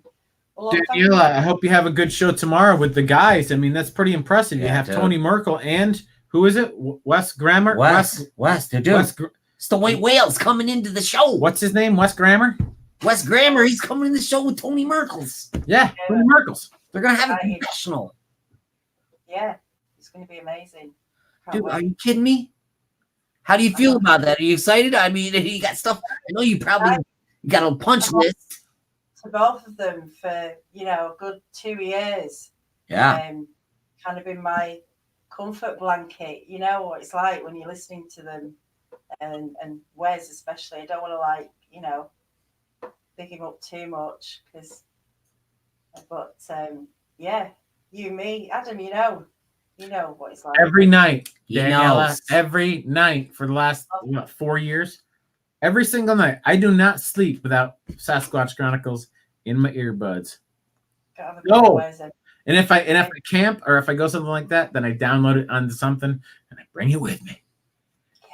Yeah, I love listening to it when I'm working. I can just put the headphones on and I can just get into the zone of whatever you're doing, and it's just there. And yeah, so yeah, everyone, thank you for coming tonight, and look forward to seeing you all tomorrow night for our finale of Halloween week. Tomorrow's